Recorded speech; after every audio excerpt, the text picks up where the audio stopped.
ಶ್ರೀಗುರುಭ್ಯೋ ನಮಃ ಪರಮಗುರುಭ್ಯೋ ನಮಃ ಶ್ರೀಮದಾನಂದತೀರ್ಥಭಗವತ್ಪಾದಾಚಾರ್ಯಗುರುಭ್ಯೋ ನಮಃ ಹರಿ ಓಂ ಸೃಷ್ಟಿಸ್ಥಿತ್ಯಪ್ಯೇಹ ನಿಯತಿದೃಶಿತಮೋ ಬಂಧಮೋಕ್ಷಾಶ್ಚ ಯಸ್ಮಾತ್ ಅಸ್ಯ ಶ್ರೀಬ್ರಹ್ಮರುದ್ರಪ್ರಭೃತಿಸುರನರದ್ವೀಷಚತ್ವಾತ್ಮಕಸ್ಯ ವಿಷ್ಣೋರ್ವ್ಯಸ್ತಾಃ ಸಮಸ್ತಾಃ ಸಕಲಗುಣನಿಧಿಃ ಸರ್ವದೋಷೋ ವ್ಯಪೇತಃ ಪೂರ್ಣಾನಂದಾವ್ಯಯೋ ಯೋ ಗುರುರಪಿ ಪರಮಶ್ಚಿಂತಯೇತಂ ಮಹಾಂತಂ ಜನ್ಮಾದ್ಯಸ್ಯೇತೋನ್ಮಯಾದಿತರತಶ್ಚಾರ್ಥೇಷ್ವಭಿಘ್ನಸ್ವರಾಟ್ ತೇನೇ ಬ್ರಹ್ಮಹೃದಾಯ ಆದಿಕವಯೇ ಮುಹ್ಯಂತಿ ಯಂ ಸೂರಯಃ ತೇಜೋ ವಾರಿಮೃದಾಂ ಯಥಾ ವಿನಿಮಯೋ ಯತ್ರ ತ್ರಿಸರ್ಗೋ ಮೃಷಾ ಧಾಮ್ನಾ ಸ್ವೇನ ಸದಾ ನಿರಸ್ತಕುಹಕಂ ಸತ್ಯಂ ಪರಂ ಧೀಮಹಿ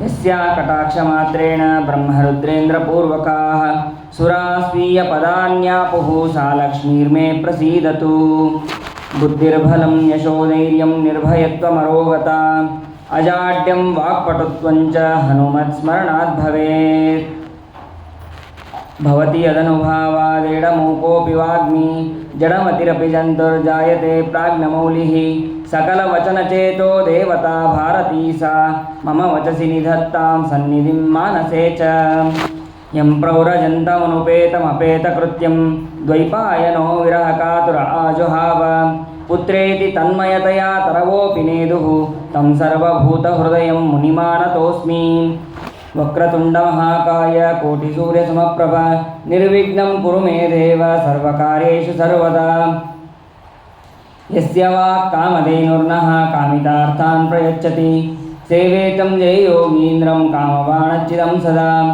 श्रीसत्यवरदुग्धाब्धेः उत्थिता जगतीतले सुधा श्रीसत्यधर्माख्या पावयेत् स्मरतः सदः सत्यधर्माब्धिसम्भूता चिन्तामणिदृम्बितः सत्यसङ्कल्पकल्पद्रुः कल्पयेत् कामधुं मम सत्याभिघ्नकराब्जोत्तान् पञ्चाशद्वर्षपूजकान् सत्यप्रमोदतीर्थार्यान् नौमिन्यायसुधारतान् आपादमौलिपर्यन्तं गुरूणाम् आकृतिं स्मरेत् तेन विघ्नाः प्रणश्यन्ति सिद्ध्यन्ति च मनोरथाः बुधैरपि सुपुर्बोधे ग्रन्थेऽहं मम साहसं तत्पारयन्ति निपुणा गुरुपादरजक्कणाः श्री सत्यात्मतीर्थस्वामी श्रीपादगुरुभ्यो नमः हरि ओಂ.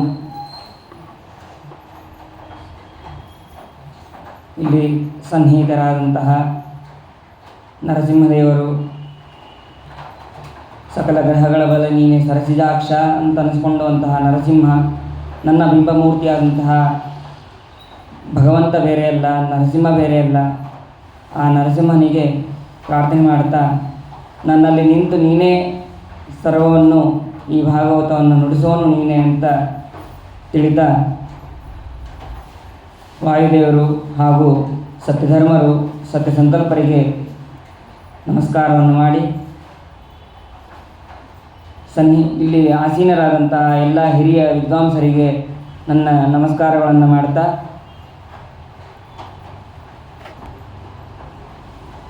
ಭಾದ್ರಪದ ಮಾಸ ಪ್ರೋಷ್ಠಪದ ಮಾಸ ಅಂತಲೇ ಪ್ರಸಿದ್ಧವಾದದ್ದು. ಈ ಪ್ರೋಷ್ಠಪದ ಮಾಸದಲ್ಲಿ ಭಾಗವತವನ್ನು ಯಾಕೆ ಕೇಳಬೇಕು, ಯಾಕೆ ಈ ಮಾಸದಲ್ಲೇ ಯಾಕೆ ವಿಶೇಷ ಅಂತಂದರೆ, ಪರೀಕ್ಷಿತರಾಜರು ಅವರು ಶ್ರವಣ ಮಾಡಿದಂತಹ ಮಾಸ ಭಾದ್ರಪದ ನವಮಿಯಿಂದ ಪೌರ್ಣಿಮಾ ತನಕ ಅವರು ಸಪ್ತಾಹ ಶ್ರವಣವನ್ನು ಅವರು ಮಾಡ್ತಾರೆ. ಪ್ರೋಷ್ಠ ಅಂತಂದರೆ ಉತ್ಕೃಷ್ಟ ಅಂತ ಅರ್ಥ. ಉತ್ಕೃಷ್ಟವಾದಂತಹ ಪದ ಅಂತಂದರೆ ಸ್ಥಾನ. ಆ ಸ್ಥಾನವನ್ನು ಹೊಂದಿದವರು ಯಾರು? ಪರೀಕ್ಷಿತರಾಜರು. ಅದಕ್ಕಾಗಿ ಪ್ರೋಷ್ಠಪದ ಅಂತ ಕರೆಯೋದು ಒಂದು. ಅಥವಾ ಪ್ರೋಷ್ಠ ಅಂತಂದರೆ ಶ್ರೇಷ್ಠ. ಶ್ರೇಷ್ಠವಾದದ್ದು ನಕ್ಷತ್ರ ಯಾವುದು? ಉತ್ತರ ಭಾದ್ರಪದ ಅಥವಾ ಪೂರ್ವ ಭಾದ್ರಪದ. ಆ ನಕ್ಷತ್ರ ಹುಣ್ಣಿಮೆ ದಿವಸ ಬಂದಿರುತ್ತೆ. ಪೌರ್ಣಿಮಾ ದಿವಸ ಪೂರ್ವ ಭಾದ್ರಪದ ನಕ್ಷತ್ರ ಬಂದಿದ್ದರೆ ಅದಕ್ಕೆ ಪ್ರೋಷ್ಠಪದ ಅಂತ ಕರೆಯುವ ಪದ್ಧತಿಯೂ ಕೂಡ ಇದೆ. ಈ ಮಾಸದಲ್ಲಿ ಪರೀಕ್ಷಿತರಾಜರ ಹಾಗೆ ನಾವು ಸಪ್ತಾಹ ಶ್ರವಣವನ್ನು ಮಾಡೋದು ಅಷ್ಟು ಯೋಗ್ಯತೆ ನಮಗಿರೋದಿಲ್ಲ. ಹಾಗಾಗಿ ಮೊದಲಿನ 7 ದಿನಗಳನ್ನು ತಗೊಂಡು ಪ್ರೋಷ್ಠಪದ ಮಾಸದಲ್ಲಿ ಪೂರ್ಣವಾಗಿ ಭಾಗವತವನ್ನು ಕೇಳಬೇಕು ಅಂತನ್ನೋದನ್ನು ನಮಗೆ ಹಿರಿಯರು ತಿಳಿಸಿದ್ದಾರೆ. ಅದೇ ರೀತಿಯಾಗಿ ನಾವು ಕೂಡ ಈ ಮಾಸದಲ್ಲಿ ಭಾಗವತ ಶ್ರವಣ ಪಠಣ ಒಂದೊಂದು ಆಚಾರ್ಯ ತಿಳಿಸಿದ್ರು, ಶ್ಲೋಕಾರ್ಧಂ ಶ್ಲೋಕಪಾದಂಬ ನಿತ್ಯಂ ಭಾಗವತೋದ್ಭವಂ ಅಂತ.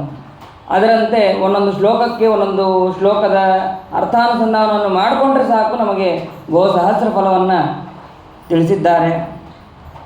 ಅದೇ ರೀತಿಯಾಗಿ ಇಲ್ಲಿ ಈ ಭಾಗವತವನ್ನು ಯಥಾಮತಿಯಾಗಿ ಹೇಳುವ ಪ್ರಯತ್ನವನ್ನು ಮಾಡ್ತೇನೆ. ಅದನ್ನು ತಪ್ಪಿದ್ದಲ್ಲಿ ಎಲ್ಲ ಹಿರಿಯರು ಕ್ಷಮಿಸಬೇಕು ಅಂತ ಮುಂಚೆನೇ ಪ್ರಾರ್ಥನೆ ಮಾಡ್ತಾ ಇದ್ದೇನೆ.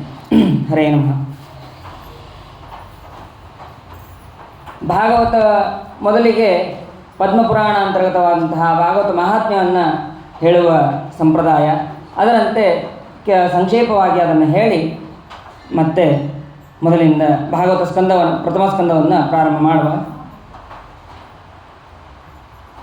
ಒಂದು ಸಲ ಪರೀಕ್ಷಿತರಾಜರು ಶುಕಾಚಾರ್ಯರ ಹತ್ರ ಶ್ರವಣಕ್ಕೆ ಅಂತ ಕುಳಿತಾಗ ಆ ಸಮಯದಲ್ಲಿ ದೇವತೆಗಳೆಲ್ಲರೂ ಅಮೃತವನ್ನು ತೊಗೊಂಬರ್ತಾರಂತೆ. ಅಮೃತವನ್ನು ತಗೊಂಡು ಈ ಅಮೃತವನ್ನು ತಗೊಂಡು ನಮಗೆ ಭಾಗವತಾಮೃತವನ್ನು ಕೊಡ್ರಿ ಅಂತ ಆ ಪರೀಕ್ಷಿತರಾಜನಿಗೆ ಕೇಳಿದಾಗ ಅದಕ್ಕೆ ಪರೀಕ್ಷಿತರಾಜ ಹೇಳ್ತಾನೆ, ಕ್ವ ಸುಧಾ ಕ್ವ ಕಥಾಲೋಕೆ ಕ್ವ ಕಾಚಃ ಕ್ವ ಮಣಿರ್ಮಹಾನ್. ಒಬ್ಬ ವ್ಯಕ್ತಿ ಹತ್ರ ಹೋಗಿ ಒಂದು ಗಾಜು ಆ ಗಾಜನ್ನು ಕೊಡ್ರಿ, ಗಾಜನ್ನು ನಾವು ಕೊಡ್ತೀವಿ, ನಿಮ್ಮ ಹತ್ರ ಇರುವಂತಹ ಒಂದು ಶ್ರೇಷ್ಠವಾದಂತಹ ಮಣಿ, ರತ್ನಖಚಿತವಾದಂತಹ ಮಣಿಯನ್ನು ಕೊಡ್ರಿ ಅಂತಂದರೆ ಯಾರಾದರೂ ಕೊಡ್ತಾರ? ಹಾಗೆ ಈ ಅಮೃತ ಅಂತನ್ನೋದು ದೇವತೆಗಳ ಹತ್ರ ಇರುವಂತಹ ಅಮೃತ ಅಂತನ್ನೋದು ಅದು ಒಂದು ಗಾಜಿದ್ದಂತೆ.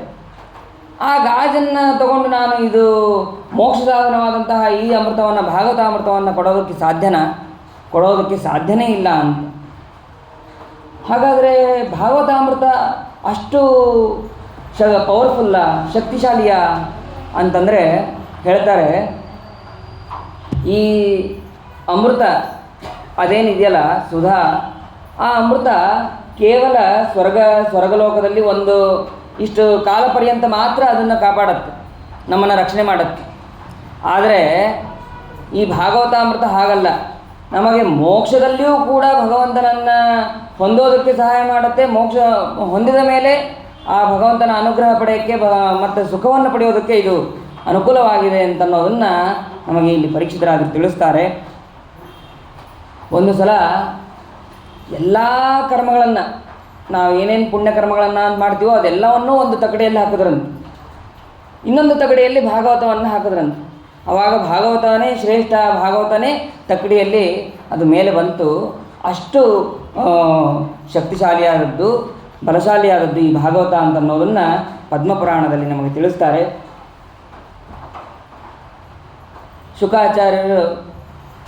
ಶುಕಾಚಾರ್ಯರು ಪರೀಕ್ಷಿತರಾಜನಿಗೆ, ಶೌನಕರು ಅವರು ಕೇಳ್ತಾರೆ, ಸೂತಾಚಾರ್ಯರಿಗೆ ಕೇಳ್ತಾರೆ,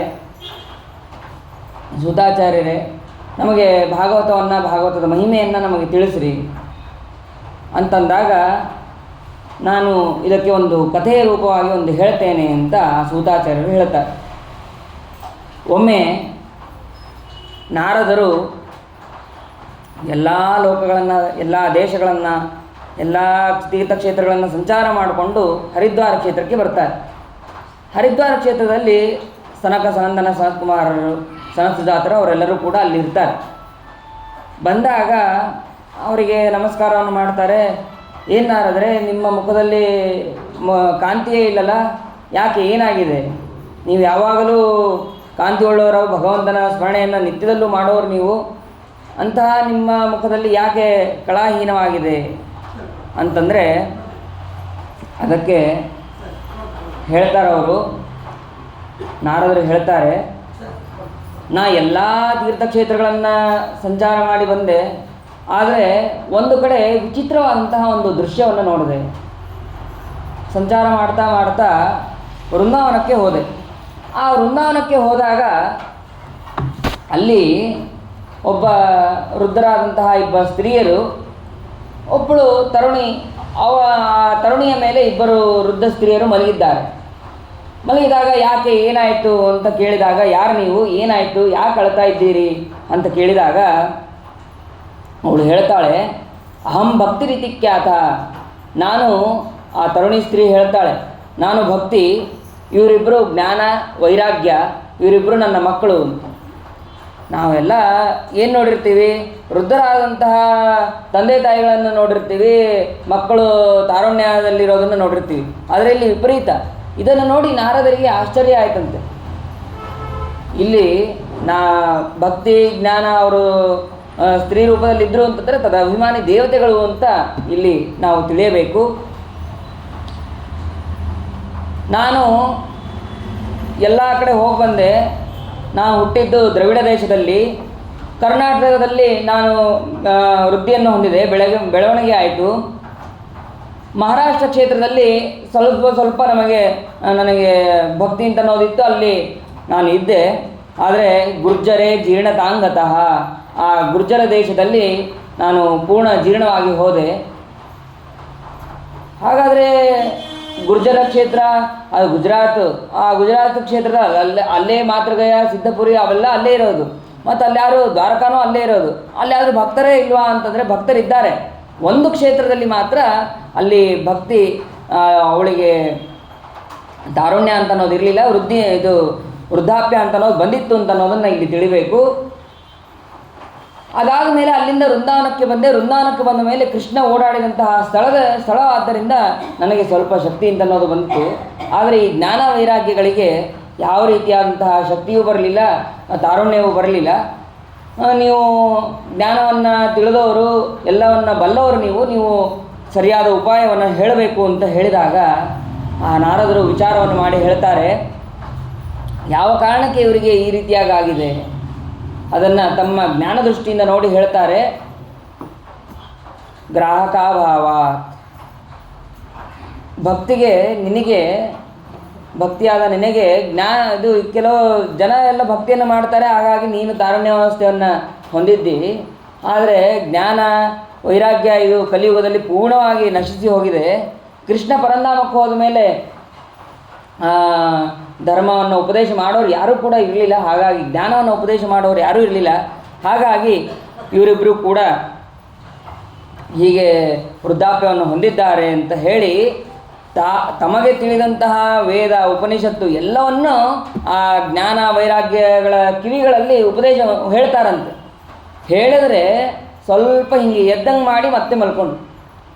ಹಾಗಾದರೆ ಏನು ಮಾಡಬೇಕು, ಇವರು ಉದ್ಧಾರಕ್ಕೆ ಏನು ಮಾಡಬೇಕು ಅಂತ ನಾರದರಿಗೆ ಬಹಳ ಚಿಂತಾಕ್ರಾಂತರಾದಂತೆ. ಎಲ್ಲರೂ ಎಲ್ಲ ಕಡೆ ಹೋಗಿ ಕೇಳ್ತಾ ಹೋಗ್ತಾರಂತೆ, ಏನು ಮಾಡಬೇಕು.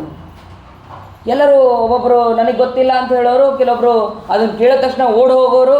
ಹೀಗೆ ಆಗ್ತಾಯಿತ್ತು. ಆದರೆ ಯಾರಿಗೂ ಕೂಡ ಉತ್ತರವನ್ನು ಹೇಳೋದಕ್ಕೆ ಸಾಧ್ಯ ಆಗ್ತಾ ಇರಲಿಲ್ಲ. ಕೊನೆಗೆ ನೀವು ಸನತ್ಕುಮಾರದಂತಹ ನೀವು ಕಾಣಿಸಿದ್ರಿ, ನೀವು ಸರಿಯಾದ ಮಾರ್ಗವನ್ನು ನಮಗೆ ತೋರಿಸ್ಬೇಕು, ಉಪಾಯವನ್ನು ಹೇಳಬೇಕು ಅಂತ ಆ ನಾರದರು ಕೇಳಿದಾಗ, ಏನೂ ಮಾಡಬೇಡ, ಈ ಕಲಿಯುಗದಲ್ಲಿ ಅತ್ಯಂತ ಪವಿತ್ರವಾದದ್ದು ಯಾವುದು ಅಂತಂದರೆ ಕಲವು ಕೇಶವ ಕೀರ್ತನ. ಆ ಭಗವಂತನ ನಾಮಸ್ಮರಣೆಯನ್ನು ಮಾಡಿದರೆ ಸಾಕು, ಎಲ್ಲ ರೀತಿಯಾದಂತಹ ಪಾಪ ಪರಿಹಾರ ಆಗತ್ತೆ. ಅಂತಹ ಭಗವಂತನ ಸ್ಮರಣೆಯನ್ನು ಹೆಚ್ಚಾಗಿ ಉಳ್ಳಂತಹ ಭಾಗವತವನ್ನು ಕೇಳಿದ್ರಂತೂ ವಿಶೇಷವಾಗಿ ಜ್ಞಾನಕ್ಕೆ ವೈರಾಗ್ಯಕ್ಕೆ ತಾರುಣ್ಯ ಅಂತ ಅನ್ನೋದು ಬರೋದರಲ್ಲಿ ಸಂದೇಹ ಇಲ್ಲ. ಹಾಗಾಗಿ ಜ್ಞಾನ ಕಾರ್ಯವನ್ನು, ಸತ್ಕಾರ್ಯವಾದಂತಹ ಭಾಗವತ ಸಪ್ತಾಹವನ್ನು ನೀನು ಮಾಡಬೇಕು ಅಂತ ಆ ನಾರದರಿಗೆ ಹೇಳಿದಾಗ, ಸರಿ ಆಯಿತು, ಎಲ್ಲಿ ಮಾಡೋಣ, ಯಾವ ಕ್ಷೇತ್ರದಲ್ಲಿ ಮಾಡೋಣ ಅಂತ ಹೇಳಿದಾಗ ಅದೇ ರೀತಿಯಾಗಿ ಹರಿದ್ವಾರ ಕ್ಷೇತ್ರದಲ್ಲಿ ನಾರದರು ಹೇಳ್ತಾರಂತೆ, ಸನತ್ಕುಮಾರರು ಭಾಗವತ ಸಪ್ತಾಹವನ್ನು ಮಾಡ್ತಾ ಇದ್ದಾರೆ, ಎಲ್ಲರೂ ಕೂಡ ಬರಬೇಕು ಅಂತ ಎಲ್ಲ ಕಡೆ ಹೇಳಬೇಕು. ಕೇವಲ ಭಾಗವತ ಹೇಳ್ತಾ ಇದ್ದಾರೆ, ಭಾಗವತ ನಡೀತಾ ಇದೆ, ನಾವಷ್ಟೇ ಹೋಗೋಣ ಅಂತ ಅರಬಾರ್ದು. ನಮ್ಮ ಪಕ್ಕದಲ್ಲಿರೋರು ಎಲ್ಲರನ್ನೂ ಕೂಡ ಕರೆದು ಭಾಗವತಕ್ಕೆ ಹೋಗ್ತಾ ಇದ್ದೀವಿ, ನೀವು ಕೂಡ ಬರ್ರಿ, ನಿಮ್ಮವ್ರನ್ನೂ ಕೂಡ ಕರ್ಕೊಂಬರ್ರಿ. ಯಾಕೆಂದರೆ ಈ ಭಾಗವತ ಶ್ರವಣದಿಂದ ಅಷ್ಟು ಫಲವನ್ನು ಹೇಳಿದ್ದಾರೆ. ಹಾಗಾಗಿ ಎಲ್ಲ ಕಡೆ ವಾರ್ತೆ ಹೋಗಿದೆ, ಎಲ್ಲರೂ ಕೂಡ ಹರಿದ್ವಾರಕ್ಕೆ ಬಂದಿದ್ದಾರೆ. ಅಲ್ಲಿ ಭಾಗವತದ ಮಹಿಮೆಯನ್ನು ಪ್ರಾರಂಭವನ್ನು ಮಾಡಿದ್ದಾರೆ. ಇದೇನಾಗಿದೆ ಅಂತಂದರೆ, ಈ ಭಾಗವತ ಅಂತ ಅನ್ನೋದು ವೇದೋಪನಿಷದಾಂಸಾರ ಜಾತಾ ಭಾಗವತೀ ಕಥಾ, ಸಕಲ ವೇದಗಳು ಉಪನಿಷತ್ತುಗಳು ಎಲ್ಲದರ ಸಾರ ರೂಪವಾಗಿದೆ ಈ ಭಾಗವತ ಅಂತ ಅನ್ನೋದು. ಗಾಯತ್ರಿ ಭಾಷ್ಯ ರೂಪೋತ್ಸವ ವೇದಾರ್ಥ ಪರಿಭ್ರಮಿತ ಅಂತ ಆ ಗರುಡ ಪುರಾಣದ ವಾಕ್ಯದಂತೆ ಎಲ್ಲ ಪುರಾಣಗಳ ಸಾರ ರೂಪವಾಗಿದೆ ಈ ಭಾಗವತ.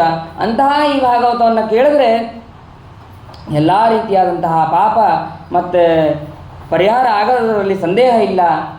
ನ ಗಂಗಾ ನಗಯ ಕಾಶಿ ಪುಷ್ಕರಂ ನ ಪ್ರಯಾಗಕಂ ಶುಕಶಾಸ್ತ್ರ ಕಥಾಯಾಶ್ಚ ಫಲೇನ ಸಮತಾಂನಯೇ ಶ್ಲೋಕಾರ್ಧಂ ಶ್ಲೋಕಪಾದಂ ವಾ ನಿತ್ಯಂ ಭಾಗವತೋದ್ಭವಂ ಪಠಸ್ವ ಸ್ವಮುಖೇನೈವ ಯದಿಚ್ಛಸಿ ಪರಾಂಗತಿಂ. ನಾವು ಗಂಗಾ ಕಾಶಿ ಯಾತ್ರೆ ಮಾಡ್ತೀವಿ, ಗಯಾಕ್ಕೆ ಹೋಗ್ತೀವಿ, ಅದು ಗಂಗಾ ಸ್ನಾನ ಒಂದು 100 ಸತಿ ಮಾಡ್ತೀವಿ. ಅದು ಎಲ್ಲದರ ಫಲ ಈ ಭಾಗವತವನ್ನು ಭಕ್ತಿಯಿಂದ ಕೇಳಿದ್ರೆ ಸಾಕು. ನಾವು ಭಾಗವತ ಶ್ರವಣದಿಂದ ನಾವು ಅದನ್ನು ಪಡಿಬಹುದು. ಪೂರ್ಣ ಶ್ಲೋಕ ಆಗಲಿಲ್ವಾ, ಅರ್ಧ ಶ್ಲೋಕ ಆಗಲಿಲ್ವಾ, ಅದರ ಅರ್ಧ, ಅದೂ ಆಗಲಿಲ್ವಾ ಒಂದು ಪಾದ, ಜನ್ಮಾದ್ಯಸ್ಯೇತಃ.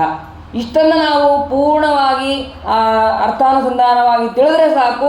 ಗೋಸಹಸ್ರ ಫಲ ಅಂತನ್ನೋದು ನಮಗೆ 1000 ಗೋದಾನದ ಮಾಡಿದರೆ ಏನು ಫಲ ಬರಬೇಕೋ ಆ ಫಲ ಬರುತ್ತೆ ಅಂತ ಹೇಳ್ತಾ ಇದ್ದಾರೆ. ಇಷ್ಟು ಹೇಳಿದಾಗ ಆ ಜ್ಞಾನ ಭಕ್ತಿ ವೈರಾಗ್ಯಗಳಿಗೆ ಎಲ್ಲಿಲ್ಲದ ಉತ್ಸಾಹ ತಾರುಣ್ಯ ಎದ್ದು ಕುಣಿತಾ ಇದ್ದಾರಂತೆ ಭಕ್ತಿ ಜ್ಞಾನ ವೈರಾಗ್ಯಗಳು. ಇಷ್ಟು ಹೇಳಿದ್ರಲ್ಲ, ನಮ್ಮನ್ನು ಈ ತಾರುಣ್ಯಾವಸ್ಥೆಗೆ ತಂದ್ರಲ್ಲ, ನಾವು ಎಲ್ಲಿರಬೇಕು ಹೇಳ್ರಿ, ನಮಗೊಂದು ಸ್ಥಾನ ಕೊಡ್ರಿ, ಆ ಸ್ಥಾನದಲ್ಲಿ ಇದ್ದು ನಾವು ಎಲ್ಲ ಪುಣ್ಯವನ್ನು ಪಡಿತೇವೆ ಅಂತ ಭಕ್ತಿ ಜ್ಞಾನ ವೈರಾಗ್ಯಗಳು ಹೇಳಿದಾಗ ಅವಾಗ ಹೇಳ್ತಾರೆ, ನಾವೆಲ್ಲ ಮನಸ್ಸರಲ್ಲಿ ಯಾರು ಸಜ್ಜನರು ಅಂತಿದ್ದಾರೋ ಆ ಸಜ್ಜನರ ಹೃದಯದಲ್ಲಿ ನಾವು ನಿರಂತರವಾಗಿ ನೆಲೆಸ್ತೇವೆ. ಅವರ ಮನಸ್ಸಿನಲ್ಲಿ ಇದ್ದು ಭಾಗವತವನ್ನು ನಾವು ಭಗವಂತನ ಮಹಿಮೆಯನ್ನು ನಾವು ಕೇಳ್ತೀವಿ ಅಂತ ಹೇಳಿ ಆ ಭಕ್ತಿ ಮತ್ತು ಜ್ಞಾನ ಇವರು ಎಲ್ಲರೂ ಹೇಳ್ತಾರೆ. ಅದಾದ ಮೇಲೆ ಒಂದು ಸಲ ಈ ತುಂಗಾ ತೀರ, ಆ ತುಂಗಾ ತೀರದಲ್ಲಿ ಆತ್ಮದೇವ ಅಂತನ್ನುವಂತಹ ಒಬ್ಬ ಬ್ರಾಹ್ಮಣ, ಅವನಿಗೆ ಏನಾದರೂ ಮಕ್ಕಳಾಗ್ತಾ ಇರೋದಿಲ್ಲ. ಅವನು ಬಹಳ ದುಃಖವನ್ನು ಪಡ್ತಾ ಇರ್ತಾನೆ. ನನಗೆ ಮಕ್ಕಳಾಗಬೇಕು ಅಂತ ದೇವರು ಈ ದೇವರು ಅಲ್ಲಿ ಪ್ರದಕ್ಷಿಣೆ ಹಾಕೋದು, ಇಲ್ಲಿ ನಮಸ್ಕಾರ ಹಾಕೋದು, ನನಗೆ ಮಕ್ಕಳಾಗಬೇಕು ಅಂತಂದು ಎಲ್ಲ ಕಡೆ ಸೇವೆಯನ್ನು ಮಾಡ್ತಾ ಇರ್ತಾನೆ. ಹೋಗ್ಬೇಕಾದ್ರೆ ಒಬ್ಬ ಯತಿಗಳು ಕಾಣಿಸ್ತಾರೆ. ಆ ಯತಿಗಳ ಹತ್ರ ಹೋಗ್ತಾನೆ, ಸ್ವಾಮಿ ನನಗೆ ಏನಾದರೂ ಮಾಡಿ ನನಗೆ ಮಕ್ಕಳಾಗಬೇಕಾಗಿದೆ, ಅಂಥ ಮಕ್ಕಳನ್ನು ನೀವು ಕೊಡ್ರಿ. ಅವರು ಅವನ ಹಣೆ ಬರ ಏನಿದೆ ಅದನ್ನು ನೋಡ್ತಾರಂತೆ. ಆ ಯತಿಗಳು ನೋಡಿದಾಗ, ಈ ಜನ್ಮದಲ್ಲಪ್ಪ, ಇನ್ನು 7 ಜನ್ಮದಲ್ಲಿ ನಿನಗೆ ಮಕ್ಕಳಾಗೋದಿಲ್ಲ. ಅಲ್ಲ ಸ್ವಾಮಿ, ನನಗೆ ಮಕ್ಕಳಾಗೋದು ಅಷ್ಟೇ ಅಲ್ಲ, ನನ್ನ ಪ್ರಾರಬ್ಧಕ್ಕೆ ಗಿಡಗಳು ಬೆಳೆಸ್ತಿದ್ರೆ ಗಿಡ ಬೆಳೀತಾ ಇಲ್ಲ, ನನ್ನ ಆಕಳಿಗೆ ಅವಕ್ಕೆ ಕರು ಆಗ್ತಾ ಇಲ್ಲ, ಹೀಗೆಲ್ಲ ಆಗ್ತಾ ಇದೆ. ಹಾಗಾಗಿ ಅದು ಏನು ಕಾರಣ ಅಂತಂದರೆ, ನೀ ಹಿಂದೆ ಮಾಡಿದಂತಹ ಪ್ರಾರಬ್ಧ ಕರ್ಮದಿಂದ ನಿನಗೆ ಮಕ್ಕಳಾಗ್ತಾ ಇಲ್ಲ. ನೀನು ಅದಕ್ಕೆ ಪ್ರಯತ್ನನೇ ಪಡಬೇಡ, ನೀನು ನನ್ನ ಹತ್ರ ಬಾ, ಆಶ್ರಮ ಕೊಡ್ತೀನಿ ನಿನಗೆ, ಇದರಲ್ಲಿ ಸುಖ ಇದೆ, ಈ ಸುಖವನ್ನು ನೀನು ಅನುಭವಿಸು ಸಾಕು ಅಂತ ಅವರು ಹೇಳ್ತಾರಂತೆ. ಇಲ್ಲ, ನನಗೆ ಸಂತಾನ ಆಗಲೇಬೇಕು, ಏನಾದರೂ ಮಾಡಿ ನನ್ನ ಸಂತಾನ ಬೇಕೇ ಬೇಕು ಅಂತ ಆ ಆತ್ಮದೇವ ಅಂತನ್ನುವಂತಹ ಬ್ರಾಹ್ಮಣ ಕೇಳಿದಾಗ, ಸರಿ ಆಯಿತು, ನಿನ್ನ ಹಣೆ ಬರದಲ್ಲಿ ಏನಿದೆಯೋ ಗೊತ್ತಿಲ್ಲ, ಅದಾಗಲಿ ಅಂತ ಹೇಳಿ ಒಂದು ಹಣ್ಣನ್ನು ಅಭಿಮಂತ್ರಿಸಿ ಅವರು ಕೊಡ್ತಾರೆ. ಸರಿ, ಕೊಟ್ಟಾಗ ಅದನ್ನು ಸ್ವೀಕಾರ ಮಾಡಿಕೊಂಡು ಇಲ್ಲಿ ಮನೆಗೆ ಬಂದು ಪತ್ನಿಗೆ ಕೊಡ್ತಾನೆ. ಇದನ್ನು ತಿಂದರೆ ಗರ್ಭಿಣಿ ಆಗ್ತಾರೆ, ಗರ್ಭಿಣಿ ಆಗಿ ಮಕ್ಕಳಾಗ್ತಾರೆ ಹಾಗಂತ ಶ್ರೇಷ್ಠ ಯತಿಗಳು ಹೇಳಿದ್ದಾರೆ, ಅದನ್ನು ಸ್ವೀಕಾರ ಮಾಡು. ಅವಳು ನೋಡ್ರಿ, ಅವಳೆಷ್ಟ ದುಷ್ಟಳು ಅಂತಂದರೆ, ಅವಳ ಹೆಸರೇ ದುಂದುಲಿ ಅಂತ. ಆ ದುಂದುಲಿ ನನಗೆ ಈ ಗರ್ಭವನ್ನು ಧಾರಣೆ ಮಾಡೋದು ಬೇಡ, ನನ್ನ ಕಾಂತಿ ಹೋಗುತ್ತೆ, ಆ ಗರ್ಭವನ್ನು ಧಾರಣೆ ಮಾಡಬೇಕು, ಧಾರಣೆ ಮಾಡಿದ್ಮೇಲೆ ಇದನ್ನು ಮಾಡಬೇಕು, ಪ್ರಸವ ಆಗಬೇಕು, ಪ್ರಸವ ಆದಮೇಲೆ ಅದಕ್ಕೆ ಎಲ್ಲವನ್ನು ನಾನೇ ಮಾಡಬೇಕು. ಹಾಗಾಗಿ ನಂಗೆ ಇದು ಯಾವುದೂ ನಂಗೆ ಸೇರೋದೇ ಇಲ್ಲ, ನಂಗೆ ಬೇಡವೇ ಬೇಡ, ಈ ನಂಗೆ ಗರ್ಭಧಾರಣೆ ಬೇಡ ಅಂತ ಅನ್ನೋದು ಶುರುವಾಗಿದ್ದೇ ಇವಳಿಂದ ಅಂತ ಅನ್ನಿಸ್ತದೆ. ಅದನ್ನು ಸಾಕಬೇಕು, 9 ತಿಂಗಳು ಹೊರಬೇಕು, ಅದೆಲ್ಲ ನನಗೆ ಆಗೋದೇ ಇಲ್ಲ ಅಂತ ಹೇಳಿ ಅವಳೇನು ಮಾಡ್ತಾಳೆ, ತನ್ನ ತಂಗಿ ಹತ್ರ ಹೋಗ್ತಾಳೆ. ತನ್ನ ಸಹೋದರ ಹತ್ರ ಹೋಗಿ, ಇಲ್ಲ ಹೀಗೆ ಯಾವುದೋ ಹಣ್ಣನ್ನು ತೊಗೊಂಬಂದಿದ್ದಾರೆ, ಅದನ್ನು ಏನೋ ಮಂತ್ರಿಸಿದ್ದಂಥದ್ದು, ಅದನ್ನು ತಿಂದರೆ ಮಕ್ಕಳಾಗ್ತಾರಂತೆ, ನನಗೆ ಅದೆಲ್ಲ ಇಷ್ಟ ಆಗಲ್ಲ, ನನಗೆ ಅದು ಸೇರೋದು ಇಲ್ಲ, ಹಾಗಾದರೆ ನಾ ಏನು ಮಾಡಲಿ, ಇಲ್ಲ ನೀವೊಂದು ಉಪಾಯ ಮಾಡು, ಹೇಗಿದ್ದರೂ ನಾನು ಗರ್ಭಿಣಿ ಇದ್ದೇನೆ, ನನ್ನ ಮಗುವನ್ನು ನಾನು ನಿನಗೆ ಕೊಡ್ತೇನೆ, ಹೇಗೋ ಒಂದು ಸ್ವಲ್ಪ ದಿವಸ ನಾಟಕ ಮಾಡು, ಇದು ಬಟ್ಟೆ ತೊಡ್ಕೊಂಡು ಅಥವಾ ಏನೋ ಒಂದು ನಾಟಕ ಮಾಡು, ನೀನು ಗರ್ಭಿಣಿ ಇದ್ದಂಗೆ ನಾಟಕ ಮಾಡು, ನಾನು ನನ್ನ ಮಗುವನ್ನು ಕೊಡ್ತೀನಿ, ನನಗೆ ಇಷ್ಟು ನನ್ನ ಗಂಡನಿಗೆ ಇಷ್ಟು ಶುಲ್ಕ ಅಂತ ಕೊಡು ಅಂತ ಅವಳು ಹೇಳ್ತಾಳೆ. ಹಾಗಾದರೆ ಈ ಹಣ್ಣು ಏನು ಮಾಡಲಿ, ಈ ಹಣ್ಣು ಆಕಳಿಗೆ ತಿನ್ನಿಸ್ಬಿಟ್ಟು ಅದನ್ನು ನಾವು ಪರೀಕ್ಷೆ ಮಾಡಿದಾಗೂ ಆಗತ್ತೆ ಅಂತ ಹೇಳಿ ಆಕಳಿಗೆ ತಿನ್ನಿಸ್ತಾಳೆ. ಅವಳು ಸರಿ ಆಯಿತು. 9 ತಿಂಗಳಾದಮೇಲೆ ಅವರ ತಂಗಿ ಒಂದು ಮಗುವನ್ನು ಕೊಟ್ಟಳು. ಆಯಿತು, ಇದನ್ನು ತಗೋ ನೀನು ಮಗುವನ್ನು. ಸರಿ, ಮಗುವನ್ನು ಅದು ಹುಟ್ಟಿದ ಮೇಲೆ ಅದಕ್ಕೆ ಹಾಲು ಕೊಡಬೇಕು. ಹಾಲು ಕೊಡಬೇಕು ಅಂದರೆ ತಾಯಿಗೆ ಆದರೆ ಹಾಲು ಬರಬೇಕು. ಆದರೆ ಹೇಳ್ತಾಳೆ, ದುಂದುಲಿ ಹೇಳ್ತಾಳೆ, ನನಗೇನೋ ರೋಗ ಇದೆ, ನನಗೆ ಹಾಲು ಬರ್ತಾ ಇಲ್ಲ. ಹಾಗಾದರೆ ನನ್ನ ತಂಗಿ ಈಗ ತಾನೇ ಅವಳು ಕೂಡ ಮಗುವನ್ನು ಹಡೆದಿದ್ದಾಳೆ, ಅವಳ ಕಡೆಯಿಂದ ಹಾಲನ್ನು ಕೊಡಿಸ್ತೀನಿ. ಸರಿ ಆಯಿತು ಅಂತಂದು ಅವನಿಗಾದರೂ ಖುಷಿ, ಮಗ ಆಗಿದ್ದಾನೆ ಅಂತನ್ನುವಂಥ ಖುಷಿ ಆತ್ಮದೇವನಿಗೆ. ಅವನು ದಾನ ಧರ್ಮ ಎಲ್ಲವನ್ನೂ ಕೂಡ ಮಾಡ್ತಾನೆ. ಆದರೆ ಅವನು ಎಷ್ಟು ದುಷ್ಟ ಇದ್ದಾನೆ ಅಂತ ಅನ್ನೋದು ಅವನಿಗೆ ಆವಾಗ ಗೊತ್ತಾಗೋದಿಲ್ಲ. ಅವನಿಗೆ ದುಂದುಕಾರಿ ಅಂತನ್ನುವಂತಹ ಹೆಸರನ್ನು ಇಡ್ತಾರೆ ಆ ಮಗನಿಗೆ. ಅದಾದಮೇಲೆ ಸರಿ, ಈ ಕಡೆ ಆ ಗೋವಿಗೆ ಒಂದು ಹಣ್ಣನ್ನು ತಿನ್ನಿಸಿರ್ತಾರೆ. ಅಲ್ಲೂ ಕೂಡ ಆ ಯತಿಗಳ ಪ್ರಭಾವ, ಆ ಜ್ಞಾನಿಗಳ ಪ್ರಭಾವ ಎಷ್ಟು ಅಂತಂದರೆ, ಅವರು ಮಂತ್ರಿದಂತಹ ಫಲ ಅದು ಯಾವ ಪ್ರಾಣಿ ತಿಂದರೂ ಅದರ ವ್ಯರ್ಥ ಆಗೋದಿಲ್ಲ ಅಂತ ಅನ್ನೋದಕ್ಕೆ ಇದೊಂದು ಸಾಕ್ಷಿ. ಗೋ ತಿಂದಿದೆ, ಆ ಗೋವಿಗೂ ಕೂಡ ಗರ್ಭಧಾರಣೆ ಆಗಿದೆ. ಗರ್ಭಧಾರಣೆ ಆಗಿ ಇವನು ಹುಟ್ಟಿ 3 ತಿಂಗಳಿಗೆ ಗೋವು ಕೂಡ ಅಲ್ಲಿ ಹುಟ್ಟಿದ್ದಾನೆ. ಅಲ್ಲಿ ಬ್ರಾಹ್ಮಣನಾಗಿ ಹುಟ್ಟಿದ್ದಾನೆ. ಮುಖದಲ್ಲಿ ಕಿವಿ ಮಾತ್ರ ವ್ಯತ್ಯಾಸ, ಅದು ಮಾತ್ರ ಗೋವಿನಂತೆ ಇದೆ. ಇನ್ನೆಲ್ಲವೂ ಕೂಡ ಮಾನವ ಜನ್ಮ, ಮಾನವ ದೇಹ. ಅದ್ಭುತವಾದಂತಹ ಜ್ಞಾನಿಗಳ ಮಂತ್ರದ ಶಕ್ತಿ ಅಂತ ಅನ್ನೋದನ್ನು ನಾವು ಇಲ್ಲಿ ತಿಳಿಯಬಹುದು. ಸರಿ, ಅವನಿಗೆ ಗೋಕರ್ಣ ಅಂತ ಅವನಿಗೆ ಹೆಸರಿಟ್ಟಿದ್ದಾರೆ. ಇದಾದ ಮೇಲೆ ಆ ದುಂದುಕಾರಿ ಬೆಳೀತಾ ಹುಡ್ತಾ ಬೆಳೀತಾ ಅವನು ದುಷ್ಟ ಕರ್ಮಗಳನ್ನೇ ಮಾಡೋದಕ್ಕೆ ಶುರು ಮಾಡಿದ. ಏನೇನು ಕುಕೃತ್ಯಗಳು ಅಂತಿದೆಯೋ ಅದೆಲ್ಲವನ್ನೂ ಮಾಡೋದಕ್ಕೆ ಶುರು ಮಾಡಿದ. ಕಳ್ಳತನ ಇರ್ಬೋದು, ಮತ್ತೊಂದಿರ್ಬೋದು, ಮಗದೊಂದಿರ್ಬೋದು, ಎಲ್ಲ ಏನೇನು ದುಷ್ಟ ಕಾರ್ಯಗಳು ಅಂತಿದೆಯೋ ಎಲ್ಲವನ್ನೂ ಅವನು ಯಾರು ಎಲ್ಲ ಕೆಟ್ಟ ಕೆಲಸವನ್ನು ಮಾಡ್ತಾ ಇರೋದು ಯಾರು ಅಂತಂದರೆ ಅವನ ಹೆಸರು ಹೇಳ್ಬೋದಾಯ್ತು, ದುಂದುಕಾರಿ. ಅಷ್ಟು ಆ ವೇಶ್ಯಾಸ್ತ್ರೀಯರ ಜೊತೆ ಇರೋದು, ಮತ್ತು ಎಲ್ಲ ಒಬ್ಬೊಬ್ರ ಮನೆಗೆ ಹೋಗೋದು, ಕಳ್ಳತನ ಮಾಡೋದು, ಅವ್ರ ಮನೆಯಲ್ಲಿದ್ದಂತಹ ಹೆಣ್ಮಕ್ಳನ್ನು ಕರ್ಕೊಂಬರೋದು, ಹೀಗೆ ಅವನು ದುಷ್ಟಕರ್ಮಗಳನ್ನು ಮಾಡ್ತಾ ಇದ್ದಾನೆ.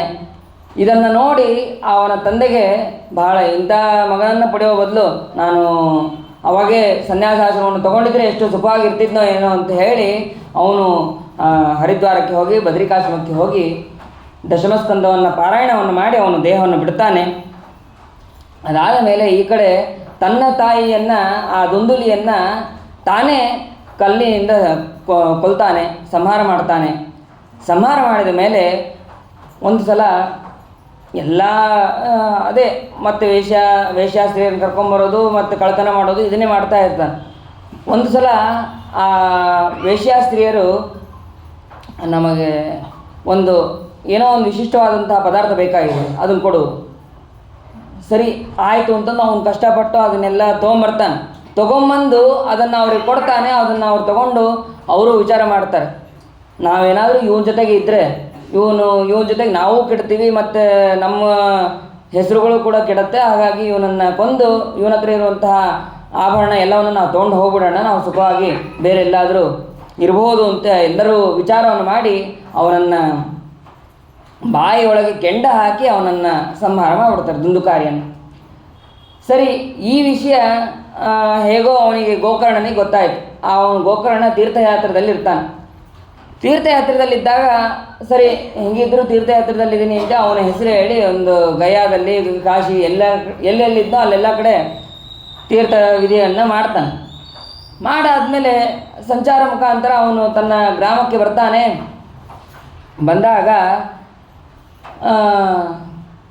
ತನ್ನ ಮನೆಯಲ್ಲಿ ಮಲ್ಕೊಂಡಾಗ ಒಂದ್ಸತೆ ಪಿಶಾಚ ರೂಪ, ಒಂದ್ಸತೆ ಬ್ರಾಹ್ಮಣ ರೂಪ, ಒಂದ್ಸತೆ ರಾಕ್ಷಸ ರೂಪ, ಹೀಗೆ ಬೇರೆ ಬೇರೆ ರೂಪದಿಂದ ಅಲ್ಲಿ ಬಂದು ಕಾಣಿಸ್ತಾ ಇದೆ ಆ ಗೋಕರ್ಣನಿಗೆ. ಎಲ್ಲವೂ ಕಾಣಿಸ್ತಾ ಇತ್ತು ಅವನಿಗೆ.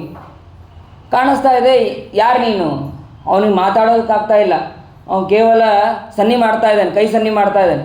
ಆವಾಗ ಈ ಗೋಕರ್ಣ ತನ್ನ ಹತ್ರ ಇರುವಂತಹ ನೀರನ್ನು ಅವನಿಗೆ ಪ್ರೋಕ್ಷಣೆ ಮಾಡ್ತಾನೆ. ಪ್ರೋಕ್ಷಣೆ ಮಾಡಿದಾಗ, ಇಲ್ಲ, ನಾನು ನಿಮ್ಮಣ್ಣ ದುಂದುಕಾರಿ, ನಾನು ಪಿಶಾಚ ಅವಸ್ಥೆಯಲ್ಲಿದ್ದೇನೆ, ನನ್ನನ್ನು ದಯಮಾಡಿ ನನಗೆ ಮುಕ್ತಿಯನ್ನು ಕೊಡಿಸು. ಇಲ್ಲ, ನಿನ್ನ ಹೆಸರಿನಲ್ಲಿ ಶ್ರಾದ್ದವನ್ನು ಮಾಡಿದ್ದೀನಲ್ಲ, ನೀನು 100 ಶ್ರಾದ್ದ ಮಾಡಿದ್ರು ನನ್ನ ಪಾಪ ಸರಿ ಹೋಗಲ್ಲ, ನೀನು ಹಾಗಾಗಿ ನನಗೇನಾದರೂ ಹೆಂಗಾದರೂ ಮಾಡಿ ಮುಕ್ತಿಯನ್ನು ಕೊಡಿಸು. ಆವಾಗ ಅವನಿಗೆ ಏನು ಮಾಡಬೇಕು ಗೊತ್ತಾಗ್ತಾ ಇಲ್ಲ ಆ ಗೋಕರ್ಣನಿಗೆ. ಎಲ್ಲ ತೀರ್ಥಕ್ಷೇತ್ರಗಳನ್ನ, ತೀರ್ಥವಿಧಿಗಳನ್ನು ಮಾಡಾಗಿದೆ, ಆದರೂ ಕೂಡ ಇವನಿಗೆ ಮುಕ್ತಿ ಆಗ್ತಾ ಇಲ್ಲ. ಅವಾಗ ಏನು ಮಾಡಬೇಕು ಅಂತ ವಿಚಾರ ಮಾಡಿದಾಗ ಆಕಾಶವಾಣಿ ಆಯ್ತಂತೆ. ಸೂರ್ಯ ಯಾವಾಗಲೂ ಕಾಣುವಂತಹ ದೇವತೆ, ಅಂತಹ ಸೂರ್ಯನನ್ನು ನೀನು ಕೇಳು. ಅವಾಗ ಅವನು ಸೂರ್ಯನನ್ನು ನಿಲ್ಲಿಸ್ತಾನಂತೆ. ಸೂರ್ಯನನ್ನು ನಿಲ್ಲಿಸಿ, ನಾನು ನನ್ನ ಅಣ್ಣನ ಉದ್ಧಾರಕ್ಕಾಗಿ ನಾನು ಏನು ಮಾಡಬೇಕು ಅದನ್ನು ಹೇಳು. ಇಲ್ಲ, ನೀನು ಸಪ್ತಾಹವನ್ನು ನೀನು ಹೇಳಬೇಕು. ಸಪ್ತಾಹ ವಾಚನಂ ಕುರು. ಶ್ರೀಮದ್ ಭಾಗವತಾನ್ ಮುಕ್ತಿ ಸಪ್ತಾಹ ವಾಚನಂ ಕುರು. ಬೇರೆ ಏನೂ ಮಾಡಬೇಡ, ಭಾಗವತ ಸಪ್ತಾಹವನ್ನು ಮಾಡು, ಅದರಿಂದ ನಿನ್ನ ಅಣ್ಣನಿಗೆ ಖಂಡಿತವಾಗಿ ಮುಕ್ತಿ ಆಗತ್ತೆ ಅಂತ ಆ ಸೂರ್ಯನ ಮಾತನ್ನು ಕೇಳಿ ಸಪ್ತಾಹದ ವ್ಯವಸ್ಥೆಯನ್ನು ಮಾಡ್ತಾನೆ. ಸರಿ, ಆ ಪಿಶಾಚಕ್ಕೆ ಕೂಡೋದಕ್ಕೆ ಆಗೋದಿಲ್ಲ, ಯಾಕಂದರೆ ವಾಯು ಶರೀರ. ಎಲ್ಲಾದರೂ ಒಂದು ಕಡೆ ಏನಾದರೂ ಒಂದು ಸಹಾಯಕ್ಕೆ ಇತ್ತು ಅಂತಂದರೆ ಮಾತ್ರ ಕೂಡೋದಕ್ಕಾಗತ್ತೆ. ಹಾಗಂತ ಅಲ್ಲಿ ಇದ್ದಂತಹ ಒಂದು ಮರ, ಆ ಮರಕ್ಕೆ 7 ಕೊಂಬೆಗಳು, ಅಂತಹ ಮೋಟು ಇದರಲ್ಲಿ ಅವನು ಕೂಡ್ತಾನೆ. ಆ ಕೂತಾಗ ಭಾಗವತವನ್ನು ಪ್ರಾರಂಭ ಮಾಡ್ತಾನೆ ಗೋಕರ್ಣ. ಪ್ರಾರಂಭ ಮಾಡಿದ ಮೇಲೆ ಅವನು ಭಕ್ತಿಯಿಂದ ಕೇಳ್ತಾನೆ. ಒಂದು ದಿನ ಆಯಿತು. ಒಂದು ದಿನ ಆದಮೇಲೆ ಏನು ಆ ಗಂಟಿರುತ್ತಲ್ಲ, ಆ ಗಂಟು ಹೊಡಿತು. 1ನೇ ದಿನ ಹೊಡಿತು, 2ನೇ ದಿನ ಕೂಡ ಗಂಟು ಹೊಡಿತು, 3ನೇ ದಿನವೂ ಕೂಡ ಹೀಗೆ 4, 5, 6, 7ನೇ ದಿನವೂ ಕೂಡ ಗಂಟು ಹೊಡೆದು ಪುಷ್ಪಕ ವಿಮಾನ ಬಂದಿದೆ. ಆ ವಿಮಾನದಲ್ಲಿ ಆ ದುಂದುಕಾರಿಯನ್ನು ಕರ್ಕೊಂಡು ಹೋಗ್ತಾ ಇದ್ದಾರೆ. ಬಂದಾಗ ಆ ಗೋಕರ್ಣ ಕೇಳ್ತಾನೆ, ಇಲ್ಲ, ಕೇಳಿದವರು ಇಲ್ಲಿ ಅನೇಕ ಜನರಿದ್ದಾರೆ, ಆದರೆ ಅವನೊಬ್ಬನಿಗೆ ಯಾಕೆ ಮುಕ್ತಿ, ಅವನೊಬ್ಬನನ್ನೇ ಯಾಕೆ ಕರ್ಕೊಂಡು ಹೋಗ್ತಾ ಇದ್ದೀರಿ ಅಂತಂದರೆ, ಶ್ರವಣಸ್ಯ ವಿಭೇದೇನ ಫಲವೇದೋತ್ರ ಸಂಸ್ಥಿತ ಶ್ರವಣಂತು ಕೃತಂ ಸರ್ವೇ ನ ತಥಾ ಮನನಂ ಕೃತಂ. ಎಲ್ಲರೂ ಬರೀ ಶ್ರವಣ ಮಾಡಿದ್ರು. ಶ್ರವಣ ಅಂತನ್ನೋದಕ್ಕೆ ಒಂದು ಉದಾಹರಣೆ ಹೇಗೆ ಅಂತಂದರೆ, ಒಂದು ಗೊಂಬೆ, ಒಬ್ಬ ರಾಜನ ಹತ್ರ ಹೋಗ್ತಾನೆ. ಅವನು ಗೊಂಬೆ ಮಾಡುವಂತಹ ವ್ಯಕ್ತಿ, ಅವನು ರಾಜನ ಹತ್ರ ಹೋಗ್ತಾನೆ. 3 ಗೊಂಬೆಯನ್ನು ಮಾಡ್ಕೊಂಡು ಹೋಗ್ತಾನೆ. 3 ವೆರೈಟಿ ಇರುತ್ತೆ. ಆದರೆ ಒಂದಕ್ಕೆ 10 ರೂಪಾಯಿ, ಇನ್ನೊಂದಕ್ಕೆ 100 ರೂಪಾಯಿ, ಇನ್ನೊಂದಕ್ಕೆ 500 ರೂಪಾಯಿ, ಹೀಗೆ ಒಂದು ದರವನ್ನು ಇಟ್ಟು, ರೇಟನ್ನು ಇಟ್ಟು ಅವನು ರಾಜನ ಹತ್ರ ಹೋಗ್ತಾನೆ. ಅಲ್ಲ, 3 ಒಂದೇ ಥರ ಇದೆ, ಇದರಲ್ಲಿ ಏನು ವ್ಯತ್ಯಾಸ ಏನು? ಅದಕ್ಕೆ 10 ರೂಪಾಯಿ ಇರುವಂತಹ ಗೊಂಬೆ ಅಂತ ತೊಗೊಂಡ, ಅದಕ್ಕೆ ಕಿವಿ ಈ ಕಡೆ ಕಿವಿಯಿಂದ ಹಾಕದ, ಈ ಕಡೆ ಕಿವಿಗೆ ಒಂದು ಕಡ್ಡಿ ಹೊರಗೆ ಬಂತು. ಆಮೇಲೆ ಇದು 10 ರೂಪಾಯಿ. ಸರಿ, ಇನ್ನು 2ನೇ ಗೊಂಬೆ ತೊಗೊಂಡ, ಅದು 100 ರೂಪಾಯಿ ಇತ್ತು. ಅದನ್ನು ಒಂದು ಕಿವಿಯಲ್ಲಿ ಹಾಕದ, ಕಣ್ಣಿನ ತನಕ ಬಂತು, ಇದಕ್ಕೆ 100 ರೂಪಾಯಿ. ಇನ್ನೊಂದು ಗೊಂಬೆಯನ್ನು ತೊಗೊಂಡ, ಅದಕ್ಕೆ 500 ರೂಪಾಯಿ ಇತ್ತು. ಅದರದ್ದು ಏನು ಸ್ಪೆಷಲ್ಲು ಅಂತಂದರೆ, ಕಿವಿಯಿಂದ ಹಾಕದ, ಮನಸ್ಸಿನಿಂದ ಹೊರಗೆ ಬಂತು. ಹೀಗೆ ಶ್ರವಣ ಮಾಡುವಂತಹ ವಿಧಾನ ಬೇರೆ ಬೇರೆ ಥರ ಇರುತ್ತೆ. ಒಬ್ಬರು ಕೆಲವೊಮ್ಮೆ ಈ ಕಡೆ ಕಿವಿಯಿಂದ ಕೇಳಿ ಈ ಕಡೆಯಿಂದ ಕಿವಿಯಿಂದ ಬಿಡೋದು, ಅಥವಾ ಅದನ್ನು ಸ್ವಲ್ಪ ಮನನ ಮಾಡ್ದಂಗೆ ಮಾಡೋದು, ಮತ್ತು ಮರೆತು ಬಿಡೋದು, ಅಥವಾ ಅದನ್ನು ಪೂರ್ಣ ಮನನ ಮಾಡಿ ಅದನ್ನು ಭಗವಂತನನ್ನು ಹೊಂದುವುದರಲ್ಲಿ ಯಾರು ಅಂತಂದರೆ ಈ ದುಂದುಕಾರಿಯು ಕೂಡ ಅಷ್ಟು ಭಕ್ತಿಯಿಂದ ಶ್ರವಣವನ್ನು ಮಾಡಿದ್ದಾನೆ ಅಂತ ಅನ್ನೋದನ್ನು ನಾವು ಇಲ್ಲಿ ತಿಳಿಬೇಕು. ಅದಕ್ಕೆ ಅವನಿಗೆ ಮುಕ್ತಿ ಅಂತ ಅನ್ನೋದು ಆಗ್ತಾ ಇದೆ.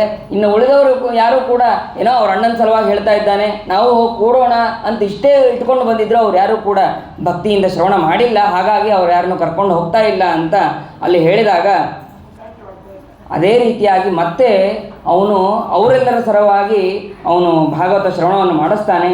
ಆವಾಗ ಎಲ್ಲರೂ ಕೂಡ ಭಕ್ತಿಯಿಂದ ಶ್ರವಣವನ್ನು ಮಾಡ್ತಾರೆ. ಶ್ರವಣವನ್ನು ಮಾಡಿದ ಮೇಲೆ ಅವರೆಲ್ಲರಿಗೂ ಕೂಡ ವಿಮಾನಗಳು ಬಂದು ಅವರೆಲ್ಲರನ್ನು ಕರ್ಕೊಂಡು ಹೋಗಿದೆ. ಇಷ್ಟು ಭಾಗವತ ಮಹಿಮೆ ಅಂತನ್ನೋದನ್ನು ತಿಳಿಸ್ತಾ ಇದ್ದಾರೆ. ಈ ಭಾಗವತವನ್ನು ನಭಸ್ಯ ಆಶ್ವಿನೋರ್ಜೌ ಚ ಮಾರ್ಗಶೀರ್ಷ ಶುಚಿರ್ನವಾಹ ಏತೇ ಮಾಸ ಕಥಾರಂಭೆ ಶ್ರೋತೃಣ ಮೋಕ್ಷಸೂಚಕಾಹ. ನಭಮಾಸ ಅಂತಂದರೆ ಈ ಶ್ರಾವಣ ಭಾದ್ರಪದಕ್ಕೆ ನಭಮಾಸ ಅಂತ ಕರೀತಾರೆ. ಮತ್ತು ಆಶ್ವಿನ ಮಾಸ, ಮತ್ತು ಊರ್ಜ ಅಂದರೆ ಕಾರ್ತಿಕ ಮಾಸ, ಮಾರ್ಗಶೀರ್ಷ ಇವುಗಳೆಲ್ಲವೂ ಕೂಡ ಈ ಭಾಗವತ ಶ್ರವಣಕ್ಕೆ ವಿಶೇಷವಾದಂತಹ ಫಲ ಹೇಳಿದ್ದಾರೆ. ಹಾಗಾದರೆ ಉಳುಕಿದ ಮಾಸಗಳಲ್ಲಿ ಮಾಡಬಾರದ ಅಂತಂದರೆ ಉಳುಕಿದ ಮಾಸದಲ್ಲೂ ಮಾಡಬೇಕು. ನಿತ್ಯಂ ಭಾಗವತೋದ್ಭವಂ, ನಿತ್ಯದಲ್ಲಿಯೂ ಮಾಡಬೇಕು. ಅಟ್ಲೀಸ್ಟ್ ಈ ಮಾಸಗಳಲ್ಲಾದರೂ ಕೂಡ ನಾವು ಮಾಡಬೇಕು ಅಂತ ಅನ್ನೋದನ್ನು ಇಲ್ಲಿ ತಿಳಿಸ್ತಾರೆ. ಇಷ್ಟಾದ ಮೇಲೆ ಭಾಗವತವನ್ನು ಕೇಳಬೇಕಾದರೆ, ಭಾಗವತವನ್ನು ಹೇಳಬೇಕಾದ್ರೆ ಶುದ್ಧವಾಗಿ ದೀಕ್ಷೆಯುಳ್ಳವರಾಗಿ ಆ ಭಾಗವತವನ್ನು ಶ್ರವಣವನ್ನು ಮಾಡಬೇಕು ಅಂತ ಎಲ್ಲವನ್ನು ಹೇಳ್ತಾರೆ. ಈ ಭಾಗವತ ಅಂತ ಅನ್ನೋದು 12 ಸ್ಕಂದ, 344 ಅಧ್ಯಾಯಗಳು ಮತ್ತು ಅನೇಕ ಪ್ರಶ್ನೆಗಳು ಇದೆಲ್ಲದರಿಂದ ಕೂಡಿದೆ. ಅಂತಹ 12 ಸ್ಕಂದ, ಅದರಲ್ಲಿ 1-2 ಭಗವಂತನ ಪಾದಗಳು, 3-4 ಭಗವಂತನ ತೊಡೆಗಳು, 5 ಭಗವಂತನ ಟೊಂಕ, 6 ಹೃದಯ, 7-8 ಭಗವಂತನ 2 ಕೈಗಳು, ಮತ್ತು 9 ಕುತ್ತಿಗೆ, 10 ಮುಖ, ಮತ್ತು 11 ಹಣೆ, 12 ಶಿರ ಅಂತ ಈ ರೀತಿಯಾಗಿ ಭಗವಂತನ ಅವಯವಗಳನ್ನು ಈ ಭಾಗವತದ 12 ಸ್ಕಂದಗಳಲ್ಲಿ ಚಿಂತನೆಯನ್ನು ಮಾಡಿ ಭಾಗವತವನ್ನು ನಾವು ಶ್ರವಣವನ್ನು ಮಾಡಬೇಕು. ಅದಾದ ಮೇಲೆ ಮೊದಲಿಗೆ ಮಂಗಳಾಚರಣೆಯನ್ನು ಮಾಡ್ತಾರೆ. ವೇದವ್ಯಾಸ ದೇವರಿಗೆ ಯಾವುದೇ ರೀತಿಯಾದಂತಹ ವಿಘ್ನಗಳಿಲ್ಲದಿದ್ದರೂ ಕೂಡ ಆ ಭಗವಂತ ಮಂಗಳಾಚರಣೆಯನ್ನು ಮಾಡ್ತಾನೆ. ಯಾಕೆ ಅಂತಂದರೆ ನಮ್ಮ ಎಲ್ಲರ ವಿಘ್ನವನ್ನು ಪರಿಹಾರ ಮಾಡೋನು ಅವನು. ಅಂತಹ ಭಗವಂತ ಮಂಗಳಾಚರಣೆಯನ್ನು ಮಾಡ್ತಾನೆ. ಜನ್ಮಾದ್ಯಸ್ಯ ಯತೋನ್ಮಯಾದಿತರತಶ್ಚಾರ್ಥೇಷು ಅಭಿಘ್ನಸ್ವರಾಟ್ ತೇನೇ ಬ್ರಹ್ಮ ಹೃದಯ ಆದಿಕವೇ ಮುಖ್ಯಂತಿಯಂ ಸೂರಯಃ ತೇಜೋ ವಾರಿ ಮೃದಾಂ ಯಥಾ ವಿನಿಮಯೋ ಯತ್ರತ್ರಿ ಸರ್ಗೋ ಮೃಷಾ ಧಾಮ್ನಾ ಸ್ವೇನ ಸದಾ ನಿರಸ್ತಕುಹಕಂ ಸತ್ಯಂ ಪರಂ ಧೀಮಹಿ. ಪರಮಾತ್ಮನನ್ನು ಧ್ಯಾನ ಮಾಡೋಣ ಅಂತ ಇದರಲ್ಲಿ ಹೇಳ್ತಾ ಇದ್ದಾರೆ. ಎಂತಹ ಭಗವಂತ ಅವನು! ಭಗವಂತನನ್ನು ನಾವು ಯಾವ ರೀತಿಯಾಗಿ ತಿಳ್ಕೋಬಹುದು ಅಂತಂದರೆ 2 ರೀತಿಯಾಗಿ. ಒಂದು, ಒಬ್ಬ ತಂದೆ ಇದ್ದಾನೆ ಅಂತಂದರೆ, ಒಬ್ಬ ಮಗ ಇದ್ದಾನೆ ಅಂತಂದರೆ ಅವನಿಗೆ ಒಬ್ಬ ತಂದೆ ಇದ್ದಾನೆ ಅಂತ ಅನ್ನೋದನ್ನು ಹೇಗೆ ತಿಳಿತೀವೋ ಹಾಗೆ ಈ ಜಗತ್ತು ಸೃಷ್ಟಿಯಾಗಿದೆ ಅಂತಂದರೆ ಇದಕ್ಕೆ ಕಾರಣನಾದವನು ಒಬ್ಬನಿದ್ದೇ ಇದ್ದಾನೆ ಅಂತ ಅನ್ನೋದನ್ನು ನಾವು ತಿಳಿಯಬೇಕು. ಅನ್ವಯ ಇತರತಃ, ಒಂದು ಅನುಮಾನದಿಂದ, ಒಂದು ಆಗಮದಿಂದ ನಾವು ಭಗವಂತನನ್ನು ತಿಳಿಯಬೇಕು. ಮತ್ತು ಆ ಭಗವಂತ ಹೇಗಿದ್ದಾನೆ, ಎಂಥ ಗುಣವುಳ್ಳವನಾಗಿದ್ದಾನೆ ಅಂತಂದರೆ ಅರ್ಥೇಶು ಅವಿಘ್ನಃ, ಎಲ್ಲ ಶಾಸ್ತ್ರಗಳನ್ನು ತಿಳಿದವನು ಅವನು, ಮತ್ತು ಎಲ್ಲರಿಗಿಂತಲೂ ಉತ್ತಮನು ಅವನು, ಸರ್ವಜ್ಞನಾಗಿದ್ದಾನೆ, ಮತ್ತು ಸ್ವತಂತ್ರನಾಗಿದ್ದಾನೆ, ಸ್ವತಂತ್ರನಾಗಿದ್ದಾನೆ. ನಮಗಾದರೆ ತಂದೆ ತಾಯಿ ಗುರುಗಳು ಇವರೆಲ್ಲರೂ ಕೂಡ ಇಂಥ ಒಳ್ಳೆ ಕೆಲಸನ ಮಾಡು, ಇಂಥ ಕೆಟ್ಟ ಕೆಲಸವನ್ನು ಮಾಡಬೇಡ ಅಂತ ಹೇಳೋದಕ್ಕೆ ಇದ್ದಾರೆ. ಆದರೆ ಭಗವಂತನಿಗೆ ಯಾರ್ಯಾರು ನಿಯಾಮಕರಿಲ್ಲ. ಯಾಕೆ? ಅವನು ಸ್ವತಂತ್ರನಾಗಿದ್ದಾನೆ. ತೇನೇ ಬ್ರಹ್ಮ ಹೃದಯ ಆದಿಕವಯೇ ಮುಖ್ಯಂತಿ ಸೂರ್ಯ. ಆ ಭಗವಂತನ ಅನುಗ್ರಹ ಇಲ್ಲದೇನೆ ಒಂದು ತೇನ ವಿನಾ ತೃಣೋಪಿನ ಚಲತಿ, ಆ ಭಗವಂತನ ಅನುಗ್ರಹ ಇಲ್ಲದೆ ಒಂದು ಹುಲ್ಲು ಕಡ್ಡಿಯೂ ಸಹಿತ ಆಡೋದಕ್ಕೆ ಸಾಧ್ಯ ಇಲ್ಲ ಅಂತಂದಮೇಲೆ ಇನ್ನು ನಾವು ಸ್ವತಂತ್ರವಾಗಿ ನಾವೆಲ್ಲ ಕೆಲಸವನ್ನು ನಾವು ಮಾಡ್ತೀವಿ ಅಂತ ಅನ್ನೋದು ಸರ್ವದಾ ಅಂದ್ಕೊಳ್ಳೂಬಾರದು ಅಂತ ಅನ್ನೋದನ್ನು ತಿಳಿಸ್ತಾರೆ. ಆ ಬ್ರಹ್ಮದೇವರಿಗೆ ಆದಿಕವಿ ಅಂತಂದರೆ ಬ್ರಹ್ಮದೇವರು. ಆ ಬ್ರಹ್ಮದೇವರಿಗೆ ಭಗವಂತ ಹೃದಯ ಪ್ರೀತಿಯಿಂದ ಉಪದೇಶವನ್ನು ಮಾಡ್ತಾನೆ. ಎಲ್ಲ ವೇದಗಳನ್ನು, ಎಲ್ಲ ಉಪನಿಷತ್ತುಗಳನ್ನು ಮೊದಲು ಬ್ರಹ್ಮದೇವರಿಗೆ ಉಪದೇಶವನ್ನು ಮಾಡ್ತಾರೆ. ಆ ಬ್ರಹ್ಮದೇವರು ಉಪದೇಶ ಮಾಡಿಸ್ಕೋಬೇಕಾದ್ರೆ ಏನೋ ಭಗವಂತ ಹೇಳ್ತಾ ಇದ್ದಾನೆ ಅಂತೇಳಿ ಒಂದೇ ಮುಖದಿಂದ ಅದನ್ನು ಇದಾದಮೇಲೆ ಏನು ಹಿಂದೇನು ಹೇಳಿದ್ದೆ ಹಂಗೆ ಕೇಳೋದಿಲ್ಲ. ಭಗವಂತ ಎಷ್ಟು ವೇಗವಾಗಿ ಹೇಳ್ತಾ ಇದ್ದಾನೋ ಅಷ್ಟು ವೇಗವಾಗಿ ಅವರು ಗ್ರಹಣವನ್ನು ಮಾಡ್ತಾರೆ ಬ್ರಹ್ಮದೇವರು. ಆ ಶಕ್ತಿಯನ್ನು ಕೊಟ್ಟವನು ಭಗವಂತ ಅಂತ ಭಗವಂತ. ಆಮೇಲೆ ತೇಜೋವಾರಿ ಮೃದಾಂ ಯಥಾ ವಿನಿಮಯ. ಜಗತ್ತಿನಲ್ಲಿ ನಾವು 3 ವಿಧವಾದಂತಹ ಸೃಷ್ಟಿಯನ್ನು ನಾವು ನೋಡ್ತೀವಿ. ಒಂದು ಜೀವ ಸೃಷ್ಟಿ, ಒಂದು ಈಶ ಸೃಷ್ಟಿ, ಒಂದು ಜಡ ಸೃಷ್ಟಿ ಅಂತ. ಈ 3 ವಿಧವಾದಂತಹ ಸೃಷ್ಟಿಗೆ 3 ರೀತಿಯಾದಂತಹ ಉದಾಹರಣೆಯನ್ನು ಕೊಡ್ತಾರೆ. ಏನೇನು? ತೇಜಸ್ಸು ಒಂದು ದೀಪದಿಂದ ಇನ್ನೊಂದು ದೀಪಕ್ಕೆ ಹಚ್ಚಿದಾಗ ಆ ಮೊದಲಿನ ದೀಪದಲ್ಲಿದ್ದಂತಹ ಕಾಂತಿ ತೇಜಸ್ಸು ಮತ್ತು ಇನ್ನೊಂದು ದೀಪದಲ್ಲಿ ಹಚ್ಚಿದ ಮೇಲೆ ಬರುವಂತಹ ಕಾಂತಿ ಎರಡೂ ಸಮಾನವಾಗಿರುತ್ತೆ. ಹಾಗೆ ಭಗವಂತನ ಮೂಲ ರೂಪಕ್ಕೂ ಮತ್ತು ಅವತಾರ ರೂಪಕ್ಕೂ ಯಾವುದೇ ರೀತಿಯಾದಂತಹ ಗುಣಗಳಲ್ಲಾಗಲಿ ಅವಯವಗಳಲ್ಲಾಗಲಿ ಸರ್ವತಾ ಭೇದ ಇಲ್ಲ, ಸಾಮ್ಯನೇ ಇದೆ ಅಂತ ಅನ್ನೋದನ್ನು ನಾವು ಸ್ಪಷ್ಟವಾಗಿ ತಿಳಿಬೇಕು. ಮತ್ತು ವಾರಿ ನೀರು, ಆ ನೀರಿನಲ್ಲಿ ನಮ್ಮ ಮುಖವನ್ನು ನೋಡಿದಾಗ ನಮ್ಮ ಪ್ರತಿಬಿಂಬ ಕಾಣಿಸುತ್ತೆ. ಹಾಗೆ ಭಗವಂತ ಬಿಂಬ, ನಾವೆಲ್ಲರೂ ಪ್ರತಿಬಿಂಬರು. ತತ್ಸದೃಶತ್ವೇ ಸತಿ ತದ್ಭಿನ್ನತ್ವೇ ಸತಿ ತತ್ಸದೃಶತ್ವ ಅಂದರೆ ಭಗವಂತನ ಭಿನ್ನರಾಗಿ, ಆ ಭಗವಂತನಷ್ಟು ಸರ್ವತಾ ಗುಣಗಳಿಲ್ಲ, ಆದರೆ ದೇಹದಲ್ಲಿ ಮಾತ್ರ ಸಾಮ್ಯ ಅಂತ ಅನ್ನೋದನ್ನು ನಾವು ಇಲ್ಲಿ ತಿಳಿಯಬೇಕು. ಆಮೇಲೆ ಮೃತ್, ಮಣ್ಣಿನ ಜಡಕ್ಕೆ ಮಣ್ಣಿನ ದೃಷ್ಟಾಂತವನ್ನು ಕೊಡ್ತಾರೆ. ಮಣ್ಣು ಹೇಗೆ ಒಂದು ಮಣ್ಣನ್ನು ತೊಗೊಳ್ತೀವಿ, ಮಣ್ಣಿನ ಹಿಂಟೆ, ಅದನ್ನು ತೊಗೊಂಡ್ರೆ ಅಲ್ಲಿ ಖಾಲಿ ಆಗತ್ತೆ, ಅದರಿಂದ ಒಂದು ಪದಾರ್ಥ ಸೃಷ್ಟಿಯಾಗತ್ತೆ. ಹಾಗೆ ಈ ಪೃಥ್ವಿ ಮತ್ತು ಮಹತ್ತತ್ವ ಇವೆಲ್ಲವೂ ಕೂಡ ಜಡ ಇದ್ದಂತೆ ಅಂತನ್ನೋದನ್ನು ಇಲ್ಲಿ ನಾವು ತಿಳಿಯಬೇಕು. ಸರಿ, 3 ವಿಧವಂತಹ ಸೃಷ್ಟಿ ಏನೋ ಭಗವಂತ ಮಾಡ್ದ, ಆದರೆ ಇದರಿಂದ ಏನಾದರೂ ಭಗವಂತನಿಗೆ ಉಪಯೋಗ ಇದೆಯಾ? ಏನೂ ಇಲ್ಲ. ಎತ್ರ ತ್ರಿಸರ್ಗೋ ಮೃಷ, ಈ 3 ವಿಧವಂತಹ ಸೃಷ್ಟಿ ಭಗವಂತನಿಗೆ ಏನೂ ಉಪಯೋಗ ಇಲ್ಲ. ಮತ್ತು ಹಾಗಾದರೆ ಯಾಕೆ ಮಾಡ್ತಾನೆ? ಅವನ ಇಚ್ಛೆ ಅದು. ದೇವಶೇಷ ಸ್ವಭಾವೋಯಂ, ಆ ಭಗವಂತನ ಸ್ವಭಾವ ಅದು. ಇಷ್ಟು ಕಾಲ ಆದಮೇಲೆ ಈ ರೀತಿಯಾದಂತಹ ಸೃಷ್ಟಿ ಆಗಬೇಕು ಅಂತ ಅನ್ನೋದು ಭಗವಂತನ ಸಂಕಲ್ಪ.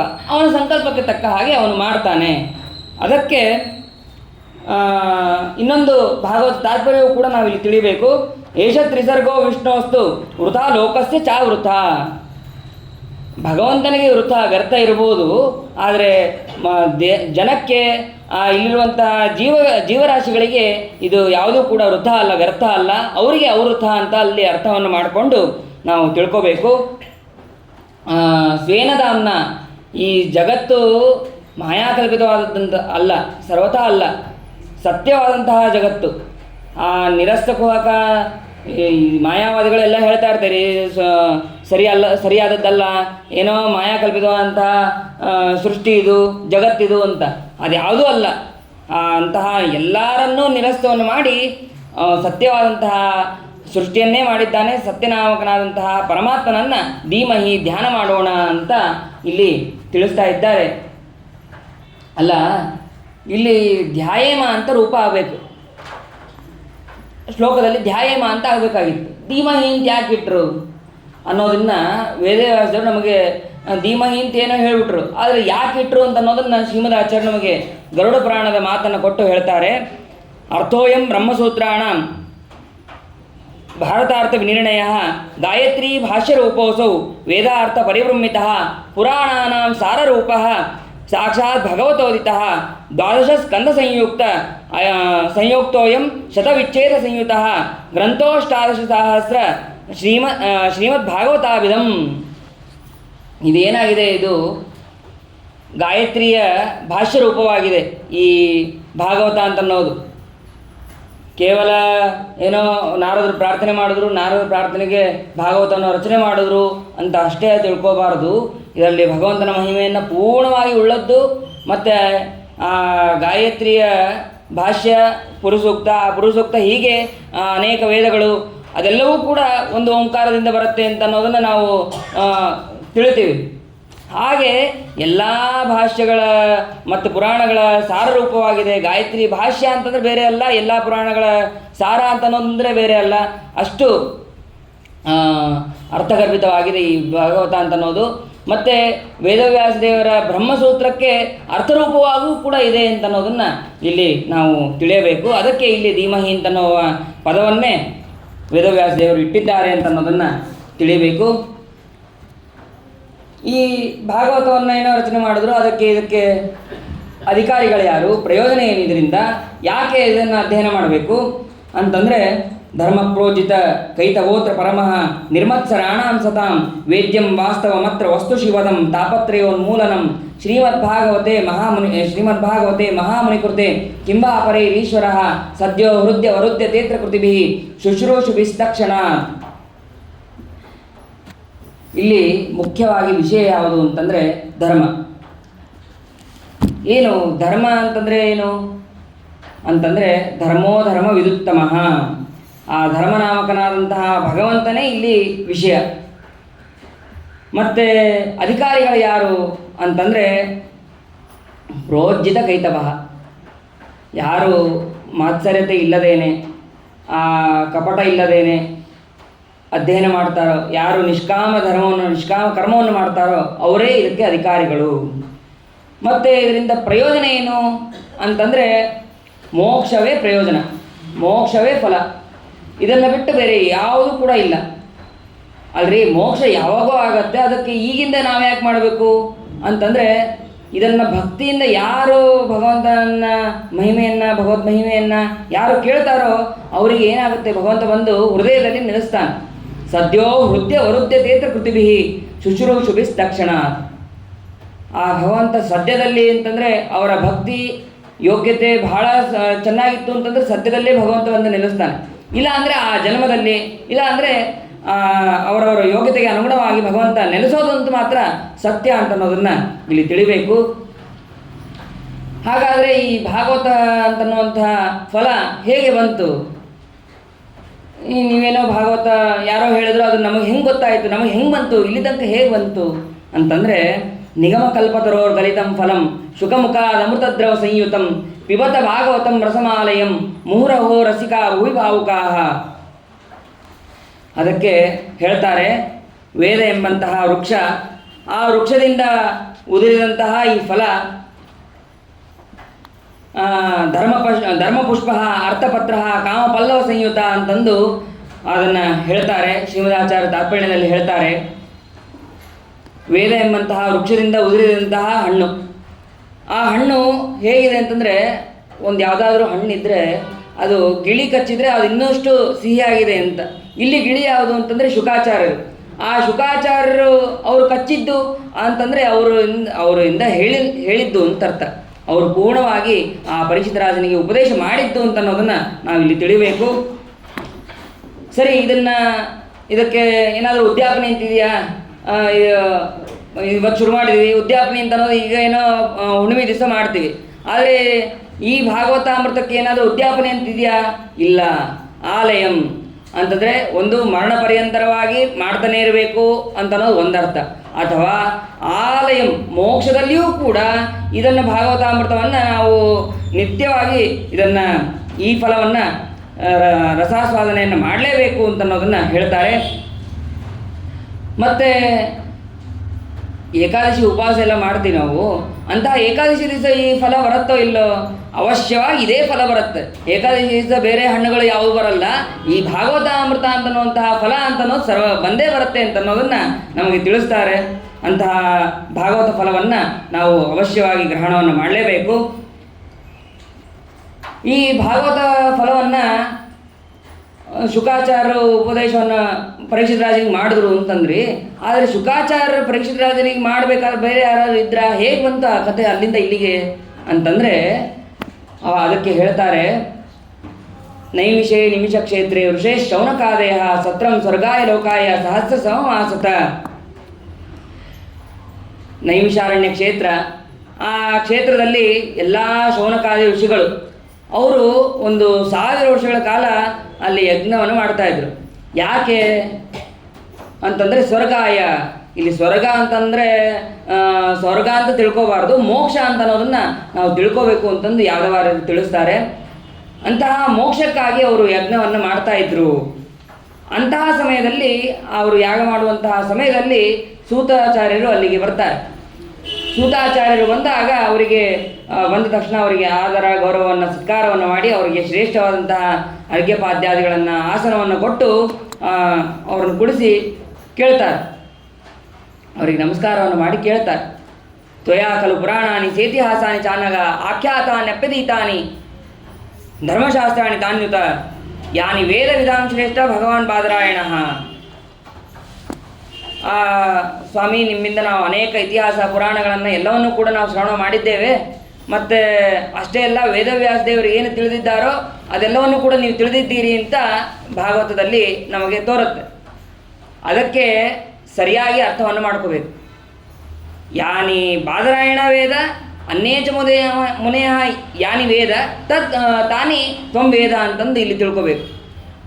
ಬಾದರಾಯಣರು ಯಾವುದನ್ನು ಉಪದೇಶ ಮಾಡಿದ್ದಾರೋ, ಆ ಉಪದೇಶ ಮಾಡಿದ್ರಲ್ಲಿ ಬೇರೆ ಮುನಿಗಳು ಏನು ತಿಳ್ಕೊಂಡಿದ್ದಾರೋ ಅದನ್ನು ನೀವು ತಿಳಿದಿದ್ದೀರಿ. ಅಂದರೆ ಸರ್ವವನ್ನು ತಿಳಿದಿದ್ದೀರಿ ಅಂತ ಅರ್ಥ ಮಾಡ್ಕೋಬಾರ್ದು. ಅದನ್ನು ನಮಗೆ ಇಲ್ಲಿ ಸರಿಯಾಗಿ ತಿಳ್ಕೋಬೇಕು ನಾವು. ಹಾಗೇನಾದರೂ ಸರ್ವಜ್ಞರು ಅಂತ ಏನಾದರೂ ತಿಳ್ಕೊಂಡ್ರೆ ಅವಾಗ ನಾವು ಅಂಧಂತಮಸಿಗೆ ಹೋಗಬೇಕಾಗತ್ತೆ ಅಂತ ಅನ್ನೋದನ್ನು ಇಲ್ಲಿ ಭಾಗವತ್ ತಿಳಿಸತ್ತೆ. ಭಗವಂತನ ಮಹಿಮೆಯನ್ನು ಸಾರುವಂತಹ ಆ ಭಗವಂತನ ಮಹಿಮೆಯನ್ನು ನಮಗೆ ಹೇಳ್ರಿ, ಗ್ರಂಥವನ್ನು ಉಪದೇಶ ಮಾಡಿರಿ. ಅನೇಕ ಪುರಾಣಗಳನ್ನು, ಅನೇಕ ಇತಿಹಾಸಗಳನ್ನು ಎಲ್ಲವನ್ನೂ ಕೂಡ ಹೇಳಾಗಿದೆ. ಈಗ ಏನಾಗಿದೆ ಅಂದರೆ ಕಲಿಯುಗ ಪ್ರಾರಂಭ ಆದಮೇಲೆ ಪ್ರಾಯಣ ಅಲ್ಪಾಯುಷ ಮರ್ತ್ಯ, ಇರೋದೇ ಸ್ವಲ್ಪ ಆಯುಷ್ಯ ಅಲ್ರಿ. 100 ವರ್ಷ ಆಯುಷ್ಯ ಇದಲ್ರಿ ಅಂತಂದರೆ ಆ 100 ವರ್ಷದಾಗೆ 25 ವರ್ಷ ನಿದ್ದೆಯೊಳಗೆ ಅಥವಾ ಬಾಲ್ಯಾವಸ್ಥೆ, ತಾರುಣ್ಯಾವಸ್ಥೆ ಅದರಲ್ಲೇ ಹೋಗುತ್ತೆ.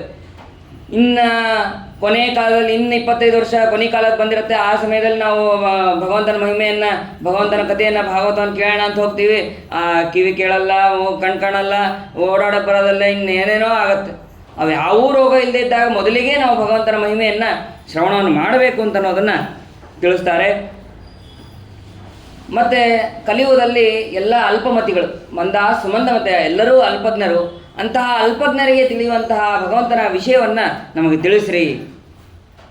ಆ ಭಗವಂತ ಅನೇಕ ವಿಧವಾದಂತಹ ಸೃಷ್ಟಿಗಳನ್ನು ಮಾಡಿದ್ದಾನೆ. ಆ ಸೃಷ್ಟಿಗಳನ್ನು ಆ ಭಗವಂತ ಹೇಗೆ ಸೃಷ್ಟಿ ಮಾಡ್ದ ಅದನ್ನು ನಮಗೆ ವಿಸ್ತಾರವಾಗಿ ತಿಳಿಸ್ಬೇಕು. ಮತ್ತು ಭಗವಂತ ಅನೇಕ ವಿಧವಾದಂತಹ ಅವತಾರಗಳನ್ನು ಮಾಡಿದ್ದಾನೆ. ಭಕ್ತರ ಉದ್ಧಾರಕ್ಕಾಗಿ ಅನೇಕ ಅವತಾರಗಳನ್ನು ಮಾಡಿದ್ದಾನೆ. ಆ ಎಲ್ಲ ಅವತಾರಗಳನ್ನು ನಮಗೆ ತಿಳಿಸ್ಬೇಕು. ಆಮೇಲೆ ಇನ್ನೊಂದು ಒಟ್ಟು 6 ಪ್ರಶ್ನೆಗಳು. ಅದಾದ ಮೇಲೆ ಸೃಷ್ಟಿ, ಅವತಾರಗಳು. ಭಗವಂತ ವಸುದೇವ ದೇವಕಿಯರಲ್ಲಿ ಹುಟ್ಟಿದ, ಅವತಾರ ಮಾಡಿದ ಅಂತ ಕೇಳಿದ್ರೆ ಯಾವುದಕ್ಕಾಗಿ ಅವನು ಅವತಾರ ಮಾಡಿದ್ದು, ಆ ಅವತಾರದ ಮಹಿಮೆಯನ್ನು ಕೂಡ ಹೇಳ್ರಿ. ಆಮೇಲೆ ಆ ಭಗವಂತನ ನಾನಾ ವಿಧವಾದಂತಹ ಲೀಲೆಗಳು, ಆ ಭೂಮಂಡಲದ ವರ್ಣನೆ ಎಲ್ಲವನ್ನೂ ಕೂಡ ನಮಗೆ ವಿಸ್ತಾರವಾಗಿ ಹೇಳ್ರಿ. ಇದಾದ ಮೇಲೆ ಕೊನೆಗೆ ಒಂದು ಪ್ರಶ್ನೆಯನ್ನು ಮಾಡ್ತಾರೆ. ಭಗವಂತ ಕೃಷ್ಣ ಅವನು ತನ್ನ ಅವತಾರವನ್ನು ಮುಗಿಸಿ ಅವನು ಪರಂಧಾಮಕ್ಕೆ ಹೋಗಬೇಕಾದ್ರೆ ಈ ಧರ್ಮ ಅಂತ ಅನ್ನೋದು ಯಾರನ್ನು ಶರಣ ಹೊಂದಿತು ಅದನ್ನು ಕೂಡ ನಮಗೆ ಹೇಳ್ರಿ ಅಂತ ಆ ಶೌನಕರು ಪ್ರಶ್ನೆಯನ್ನು ಮಾಡಿದಾಗ ಅದಕ್ಕೆ ಉತ್ತರ ರೂಪವಾಗಿ ಹೇಳ್ತಾರೆ. ಭಾಗವತ ಅಂತ ಅನ್ನೋದು ಪ್ರಾರಂಭ ಆಗುವುದು 2ನೇ ಸ್ಕಂದದಿಂದ. ಇಲ್ಲಿ ಸೂತಾಚಾರ್ಯರು ಅವರ ಗುರುಗಳನ್ನು ಸ್ತೋತ್ರ ಮಾಡುವ ಮುಖಾಂತರ ಪ್ರಾರಂಭವನ್ನು ಮಾಡ್ತಾರೆ. ಯಂ ಪ್ರೌರಜಂತ ಉಪೇತ ಕೃತ್ಯಂ ದ್ವೈಪಾಯನೋ ವಿರಹ ಕಾತುರ ಆಜಹಾವ ಪುತ್ರೇತಿ ತನ್ಮಯತೆಯ ತರವೋಪಿ ನೇದು ತಂ ಸರ್ವಭೂತ ಹೃದಯ ಮುನಿಮಾನತೋಸ್ಮಿ. ವೇದವ್ಯಾಸ ದೇವರು ತಮ್ಮ ಆಶ್ರಮದಲ್ಲಿ ಇರ್ತಾರೆ. ಆಶ್ರಮದಲ್ಲಿದ್ದಾಗ ಅವರ ಮಕ್ಕಳಾದಂತಹ ಶುಕಾಚಾರ್ಯರು ಆಶ್ರಮ ತಗೊಳ್ಳೋದಕ್ಕೆ, ಸನ್ಯಾಸಾಶ್ರಮ ತಗೊಳ್ಳೋದಕ್ಕೆ ಹೋಗ್ತಾರೆ. ಸನ್ಯಾಸಾಶ್ರಮ ತಗೊಳ್ಳೋಕ್ಕೆ ಹೋದಾಗ ಪುತ್ರ ಅಂತ ಕರೀತಾರೆ. ವಿರಹ ಆದವರಂತೆ ನಟನೆ ಮಾಡಿ ಅವರು ಕರೀತಾರೆ ಪುತ್ರ ಅಂತ. ಆವಾಗ ಶುಕಾಚಾರ್ಯ ಉತ್ತರ ಕೊಡೋದಿಲ್ಲ. ಯಾರು ಉತ್ತರ ಕೊಟ್ಟರು ಅಂತಂದರೆ ಸರ್ವಭೂತ ಹೃದಯಂ, ಅಲ್ಲಿದ್ದಂತಹ ಎಲ್ಲ ಗಿಡ ಮರಗಳು ಎಲ್ಲವೂ ಕೂಡ ಅಲ್ಲಿ ಉತ್ತರವನ್ನು ಕೊಟ್ಟಿದ್ದಾರೆ. ಅಲ್ಲ, ಕರೆದಿದ್ದು ಶುಕಾಚಾರ್ಯರನ್ನು ಅವ್ರು ಯಾಕೆ ಉತ್ತರವನ್ನು ಕೊಟ್ಟರು, ಎಲ್ಲ ಗಿಡಗಳು ಯಾಕೆ ಉತ್ತರ ಕೊಟ್ಟರು ಅಂತಂದರೆ ಅಹಂಕಾರಾತ್ಮಕ ರುದ್ರ ಶುಕೋ ದ್ವೈಪಾಯನಾತ್ಮಜ. ರುದ್ರದೇವರು ಬೇರೆ ಅಲ್ಲ, ಶುಕಾಚಾರ್ಯ ಬೇರೆ ಅಲ್ಲ. ರುದ್ರದೇವರ ಅವತಾರವೇ ಶುಕಾಚಾರ್ಯರು. ಹಾಗಾಗಿ ಎಲ್ಲ ಭೂತಗಳು ಅಂದರೆ ಗಿಡ ಇರ್ಬೋದು, ಮರ ಇರಬಹುದು, ಪ್ರಾಣಿ ಇರ್ಬೋದು, ಪಕ್ಷಿ ಇರ್ಬೋದು, ಮನುಷ್ಯ ಇರ್ಬೋದು, ಎಲ್ಲರ ಹೃದಯದಲ್ಲಿ ಆ ರುದ್ರದೇವರು ಸನ್ನಿಹಿತರಾಗಿರ್ತಾರೆ. ಅಂತಹ ರುದ್ರದೇವರು ಶುಕಾಚಾರ್ಯರ ಅವತಾರ ಮಾಡಿದ್ದಾರೆ ಅಂತ ಅನ್ನೋದಕ್ಕಾಗಿ ಎಲ್ಲ ಗಿಡ ಮರಗಳು ಅಲ್ಲಿ ಉತ್ತರವನ್ನು ಕೊಟ್ಟರು. ಸರಿ, ಶ್ಲೋಕದಲ್ಲಿ ಅನುಪೇತ ಅಂತನ್ನುವಂತಹ ಶಬ್ದ ಇದೆ. ಅದು ನೋಡಿದ್ರೆ ಏನನ್ಸುತ್ತೆ, ಅವ್ರಿಗೆ ಉಪನಯನ ಆಗಿಲ್ಲ, ಅವ್ರು ಸನ್ಯಾಸಾಶ್ರಮವನ್ನು ಯಾಕೆ ತೊಳ್ಕೊಂಡ್ರು ಅಂತ ಪ್ರಶ್ನೆ ಬರುತ್ತೆ. ಅದಕ್ಕೆ ಹಾಗೆ ಅರ್ಥ ಮಾಡಬಾರ್ದು. ಅನುಪೇತ ಅಂತಂದರೆ ಉಪನಯನ ಆಗಿಲ್ಲ ಅಂತ ಅರ್ಥ ಮಾಡ್ಕೋಬಾರ್ದು. ಉಪನಯನ ಆಗಿಲ್ಲ ಅಂತಂದ್ರೆ ಸನ್ಯಾಸಾಶ್ರಮ ತೊಗೊಳಕ್ಕೆ ಬರೋದಿಲ್ಲ. ಮತ್ತು ಅಲ್ಲೇನು ಅರ್ಥ ಮಾಡಬೇಕು ಅಂತಂದರೆ ದೇಹಾಭಿಮಾನ ರಹಿತಂ, ಅವರಿಗೆ ಯಾವುದೇ ರೀತಿಯಾದಂತಹ ದೇಹಾಭಿಮಾನ ಇರೋದಿಲ್ಲ ಅಂತ ಅನ್ನೋದನ್ನು ನಾವು ಇಲ್ಲಿ ತಿಳಿಬೇಕು ಅಂತ ಅನ್ನೋದನ್ನು ಶ್ರೀಮದಾಚಾರ್ಯರು ಭಾಗವತ ತಾತ್ಪರ್ಯದಲ್ಲಿ ತಿಳಿಸ್ತಾರೆ. ಅಂತಹ ಸರ್ವಭೂತ ಹೃದಯ ಎಲ್ಲ ಭೂತಾಭಿಮಾನಿ ದೇವತೆಯಾದಂತಹ ಶುಕಾಚಾರ್ಯರನ್ನು ನಾನು ನಮಸ್ಕಾರವನ್ನು ಮಾಡ್ತೇನೆ ಅಂತ ಹೇಳಿ ಅವರು ಸ್ತೋತ್ರವನ್ನು ಮಾಡ್ತಾರೆ. ನಾರಾಯಣ ನಮಸ್ಕೃತ್ಯ ನಾರಂ ಚೈವ ನರೋತ್ತಮಂ ದೇವೀಂ ಸರಸ್ವತೀಂ ವ್ಯಾಸಂ ತಥೋ ಗ್ರಂಥ ಮುದೀರಯೇ. ಭಗವಂತ, ಆಮೇಲೆ ನರೋತ್ತಮ ವಾಯುದೇವರು, ದೇವಿ ಲಕ್ಷ್ಮೀದೇವಿ, ಸರಸ್ವತಿ ದೇವಿ ಮತ್ತು ವೇದವ್ಯಾಸ ದೇವರನ್ನು ಇವರೆಲ್ಲರನ್ನೂ ಕೂಡ ಗ್ರಂಥದ ಪ್ರಾರಂಭಕ್ಕಾಗಿ ನಾನು ಸ್ತೋತ್ರವನ್ನು ಮಾಡಿ ನಮಸ್ಕಾರವನ್ನು ಮಾಡಿ ಈ ಗ್ರಂಥವನ್ನು ಹೇಳ್ತೇನೆ ಅಂತ ಹೇಳಿ ಸೂತಾಚಾರ್ಯರು ಹೇಳ್ತಾರೆ. ನೀವು ಬಹಳ ಯೋಗ್ಯವಾದಂತಹ ಪ್ರಶ್ನೆಯನ್ನು ಮಾಡಿದ್ದೀರಿ. ಈ ಪ್ರಶ್ನೆಯನ್ನು ಮಾಡಿದ್ದೀರಿ ಮತ್ತು ಭಗವಂತನಲ್ಲಿ ಭಕ್ತಿಯನ್ನು ಬರಬೇಕು ಅಂತಂದರೆ ಆ ಭಗವಂತನ ಮಹಿಮೆಯನ್ನು ಕೇಳಬೇಕು. ಭಗವಂತನ ಮಹಿಮೆಯನ್ನು ಕೇಳದೇನೆ ಸುಮ್ಮನೆ ಏನೋ ಕಥೆ ಅಂತ ನಾವೇನಾದರೂ ಕೇಳಿದ್ರೆ ಅದು ಕೂಡ ಎಲ್ಲವೂ ಕೂಡ ವ್ಯರ್ಥ ಅಂತಾಗತ್ತೆ. ನೋತ್ಪಾದಯತ್ ಯದಿರತಿಂ ಶ್ರಮ ಏವ ಹಿ ಕೇವಲಂ. ಸುಮ್ಮನೆ ಒಂದು 3 ತಾಸು ಕೂತು ನಾವು ಕೂತೀವಿ, ಅದು ಕೇಳೀವಿ ಅಂತಂದರೆ ಅದು ಕೇವಲ ಶ್ರಮ. ಆ ಶ್ರಮವನ್ನು ಪಡಬೇಡ್ರಿ ಅಂತ ವೇದವ್ಯಾಸ ದೇವರು ಹೇಳ್ತಾರೆ. ತಸ್ಮಾತ್ ಏಕೇನ ಮನಸ ಭಗವಾನ್ ಸಾತ್ವತಾಂಪತಿ ಶ್ರೋತವ್ಯ ಕೀರ್ತಿತವ್ಯಶ್ಚ ಧ್ಯೇಯ ಪೂಜ್ಯಶ್ಚ ನಿತ್ಯದ. ಆದ್ದರಿಂದ ಆ ಭಗವಂತನ ಮಹಿಮೆಯನ್ನು, ಭಗವಂತನ ಭಕ್ತಿಯನ್ನು ಬರೆಸ್ಕೊಳ್ಳೋದಕ್ಕಾಗಿ ನಾವು ಏನು ಮಾಡಬೇಕು ಅಂತಂದರೆ ಒಂದೇ ಮನಸ್ಸಿನಿಂದ ಆ ಭಗವಂತನನ್ನು ಧ್ಯಾನ ಮಾಡಬೇಕು ಅಂತಂದರೆ ಮನನ ಮಾಡಬೇಕು ಅಂತಂದರೆ ಶ್ರವಣ ಮಾಡಬೇಕು. ಅಂತಹ ಭಕ್ತಿಯಿಂದ ಆ ಭಗವಂತನನ್ನು ಶ್ರವಣವನ್ನು ಮಾಡಬೇಕು, ಕೀರ್ತನವನ್ನು ಮಾಡಬೇಕು, ಮತ್ತು ಯಾವಾಗಲೂ ಧ್ಯಾನವನ್ನು ಮಾಡಬೇಕು, ಭಗವಂತನ ಪೂಜೆಯನ್ನು ಮಾಡಬೇಕು ಅಂತ ಅನ್ನೋದನ್ನು ಇಲ್ಲಿ ತಿಳಿಸ್ತಾರೆ. ಈ ರೀತಿಯಾಗಿ ಮಾಡೋದರಿಂದ ಹೌದು, ಈ ಭಕ್ತಿಯಿಂದ ಅನ್ನೋದು ಬರಬೇಕಾದ್ರೂ ಮತ್ತೇನಾದರೂ ಮಾಡಬೇಕಲ್ಲ. ಭಕ್ತಿ ಒಮ್ಮೆ ಡೈರೆಕ್ಟಾಗಿ 10ನೇ ಮೆಟ್ಲು ಹತ್ತೋಕ್ಕಾಗೋದಿಲ್ಲ, ಒಂದೊಂದೇ ಮೆಟ್ಲು ಹತ್ತಬೇಕು. ಆ 1ನೇ ಮೆಟ್ಲು ಯಾವುದು ಅಂತಂದರೆ ಸ್ಯಾನ್ ಮಹಾಸೇವೆಯ ವಿಪ್ರ ಪುಣ್ಯತೀರ್ಥ ನಿಷೇವಣ ಅಂತ. ಎಲ್ಲ ಮಹಾತ್ಮರ ಸೇವೆಯನ್ನು ಮಾಡಬೇಕು, ಎಲ್ಲ ಗುರು ಹಿರಿಯರ ಸೇವೆಯನ್ನು ಮಾಡಬೇಕು, ತೀರ್ಥಕ್ಷೇತ್ರಗಳನ್ನು ಸುತ್ತಾಡಿ ಬರಬೇಕು. ಅಲ್ಲಿ ಇದ್ದಂತಹ ತೀರ್ಥಾಭಿಮಾನಿ ದೇವತೆ ಎಲ್ಲರಿಗೂ ನಮಸ್ಕಾರವನ್ನು ಮಾಡಿದರೆ ನಮಗೆ ಸ್ವಲ್ಪ ಪುಣ್ಯ ಅಂತ ಅನ್ನೋದು ಬರುತ್ತೆ. ಪುಣ್ಯ ಅಂತ ಬಂದ ಮೇಲೆ ಅವಾಗ ಭಕ್ತಿ ಅಂತ ಅನ್ನೋದು ನಮಗೆ ಕ್ರಮವಾಗಿ ಬರ್ತಾ ಹೋಗುತ್ತೆ. ಆಮೇಲೆ ಭಗವಂತನ ಧ್ಯಾನವನ್ನು ಮಾಡೋದಕ್ಕೆ ನಮಗೆ ಸುಲಭ ಆಗತ್ತೆ ಅಂತ ಇಷ್ಟು ತಿಳಿಸ್ತಾರೆ. ಇದಾದ ಮೇಲೆ ಅವರು ಪ್ರಶ್ನೆಯನ್ನು ಮಾಡಿರ್ತಾರೆ, ಭಗವಂತನ ಎಲ್ಲ ಅವತಾರಗಳನ್ನು ಹೇಳ್ರಿ ಅಂತ. ಅದಕ್ಕೆ ಕ್ರಮವಾಗಿ ಭಗವಂತನ ಅವತಾರವನ್ನು ಹೇಳ್ತಾರೆ. ಮೊದಲಿಗೆ ಭಗವಂತನ ಅವತಾರವನ್ನು ಹೇಳುವ ಮೊದಲಿಗೆ ಸೃಷ್ಟಿ ಮಾಡೋದು 3 ರೀತಿಯಾಗಿ. ಅಂದರೆ ಭಗವಂತನ ಅವತಾರ ಮಾಡೋದು ಒಂದು ಶ್ವೇತದ್ವೀಪ, ಅನಂತಾಸನ, ವೈಕುಂಠ. ಇದರಲ್ಲಿ ದ್ವೀಪದಿಂದ ಭಗವಂತ ಅವತಾರ ಮಾಡ್ತಾನೆ ಅಂತ ಅನ್ನೋದನ್ನು ಇಲ್ಲಿ ತಿಳಿಸ್ತಾರೆ. ಮೊದಲಿಗೆ ಸನತ್ಕುಮಾರ, ಅವನು ಸನತ್ಕುಮಾರ ರೂಪದಿಂದ ಬ್ರಹ್ಮಚಾರಿಯಾಗಿ ಇದ್ದು ಎಲ್ಲ ರೀತಿಯಾದಂತಹ ಉಪದೇಶವನ್ನು ಮಾಡ್ತಾನೆ. ಆಮೇಲೆ ವರಾಹ, ಮಹಿದಾಸ, ನಾರಾಯಣ, ಕಪಿಲ, ದತ್ತ, ಯಜ್ಞ, ವೃಷಭ, ಪೃಥು, ಮತ್ಸ್ಯ, ಕೂರ್ಮ. ಪೃಥುಗಳಲ್ಲಿ ಈ ಪೃಥು ಮತ್ತು ಬಲರಾಮ ಇವರಲ್ಲಿ ಸಾಕ್ಷಾತ್ ಭಗವಂತನ ಅವತಾರ ಅಲ್ಲ, ಭಗವಂತನ ಆವೇಶ ಅಂತ ಅನ್ನೋದನ್ನು ಕೂಡ ಇಲ್ಲಿ ನಾವು ತಿಳಿಯಬೇಕು. ಆಮೇಲೆ ಧನ್ವಂತರಿ, ಭಾರ್ಗವ, ವಾಮನ, ಪರಶುರಾಮ, ವೇದವ್ಯಾಸ, ರಾಮ, ಬಲರಾಮ, ಕೃಷ್ಣ, ಆಮೇಲೆ ಬುದ್ಧ, ಕಲ್ಕಿ. ಇಲ್ಲಿ ಮೊದಲಿಗೆ ವೇದವ್ಯಾಸ ದೇವರ ಅವತಾರವನ್ನು ಹೇಳಿ ಆಮೇಲೆ ರಾಮಾವತಾರವನ್ನು ಹೇಳಿದರು. ಹಾಗಾದರೆ ರಾಮಾವತಾರಕ್ಕೂ ಮುಂಚೆ ವೇದವ್ಯಾಸ ದೇವರ ಅವತಾರ ಆಗಿತ್ತಾ ಅಂತಂದರೆ ಅವತಾರ ಆಗಿತ್ತು. ಯಾಕೆ ಅಂತಂದರೆ ಹಿಂದಿನ ಮನ್ವಂತರಗಳಲ್ಲಿ ಆ ವೇದವ್ಯಾಸ ದೇವರ ಅವತಾರ ಆಗಿದೆ. ಯಾವುದ್ಯಾವುದದು ಅಂತಂದರೆ ತೃತೀಯೇ ಸಪ್ತಮೇ ಚೈವ ಷೋಡಶೇ ಪಂಚವಿಂಶಕೆ ಅಷ್ಟಾವಿಂಶತಿತಮೇ ಕೃಷ್ಣ ಸತ್ಯವತ್ಯಾಂ ಅಜಾಯತ. 3ನೇ ಮನ್ವಂತರ, ಮತ್ತು 7ನೇ ಮನ್ವಂತರ, 16ನೇ ಮನ್ವಂತರ, ಮತ್ತು 25ನೇ ಮನ್ವಂತರ, ಅದಾದ ಮೇಲೆ ಈಗಿರುವಂತಹ 28ನೇ ಮನ್ವಂತರ. ಈ ಮನ್ವಂತರಗಳಲ್ಲಿ ಆ ವೇದವ್ಯಾಸ ದೇವರ ಅವತಾರ ಆಗಿದೆ ಅಂತ ಅನ್ನೋದನ್ನು ನಾವು ತಿಳಿಯಬೇಕು. ಅದಾದ ಮೇಲೆ ಅವರು ಕೇಳಿದರು ಧರ್ಮಕ್ಕಂ ಶರಣಂಗತಃ ಅಂತಂದು. ಅದಕ್ಕೆ ಹೇಳ್ತಾರೆ, ಇದಂ ಭಾಗವತಂ ನಾಮ ಪುರಾಣಂ ಬ್ರಹ್ಮ ಸಂಹಿತಂ ಉತ್ತಮ ಶ್ಲೋಕ ಚರಿತಂ ಚಕಾರ ಭಗವಾನ್ ಋಷಿ. ಆ ನಾರದರ ಪ್ರಾರ್ಥನೆಗೆ ಅನುಗುಣವಾಗಿ ಆ ವೇದವ್ಯಾಸ ದೇವರು ಭಾಗವತ ಅಂತನ್ನುವಂತಹ ಗ್ರಂಥವನ್ನು ರಚನೆ ಮಾಡಿದ್ರು. ಆ ರಚನೆ ಮಾಡೋದಷ್ಟೇ ಅಲ್ಲ, ಶುಕಾಚಾರ್ಯ ಉಪದೇಶವನ್ನು ಮಾಡಿದ್ರು. ನೀವು ಕೇಳಿದ್ರಲ್ಲ, ಧರ್ಮಕ್ಕಂ ಶರಣಂಗತಃ, ಧರ್ಮ ಯಾರನ್ನು ಶರಣ ಹೊಂತು ಅಂತಂದರೆ ಬೇರೆ ಯಾರನ್ನೂ ಶರಣ ಹೋಗಿಲ್ಲ, ಭಾಗವತ ರೂಪವಾದಂತಹ ಧರ್ಮವನ್ನು ಮತ್ತು ವೇದವ್ಯಾಸ ದೇವರನ್ನು ಶರಣ ಹೊಂದಿದೆ ಅಂತ ಅನ್ನೋದನ್ನು ಇಲ್ಲಿ ತಿಳಿಸ್ತಾರೆ. ಅದಕ್ಕೆ ಶ್ರೀಮದಾಚಾರ್ಯ ತಾತ್ಪರ್ಯನೂ ಕೂಡ ಅದೇ ರೀತಿಯಾಗಿ ಕೊಡ್ತಾರೆ. ಧರ್ಮಕ್ಕಂ ಶರಣಂಗತಃ ಇತ್ಯಸ್ಯ ತಮೇವ ವ್ಯಾಸರೂಪಿಣಮಿತಿ ಪರಿಹಾರ ಇತಿ ಉಚ್ಯತೆ ಇದಂ ಭಾಗವತಂ ಇತ್ಯಾದಿನ. ಈ ಭಾಗವತ ಅಂತನ್ನುವಂತಹ ಗ್ರಂಥ ಮುಖಾಂತರ ಆ ಧರ್ಮ ಅಂತನ್ನೋದು ಶರಣ ಹೊಂದಿದೆ ಅಂತನ್ನೋದನ್ನು ನಾವು ಇಲ್ಲಿ ತಿಳಿಯಬೇಕು.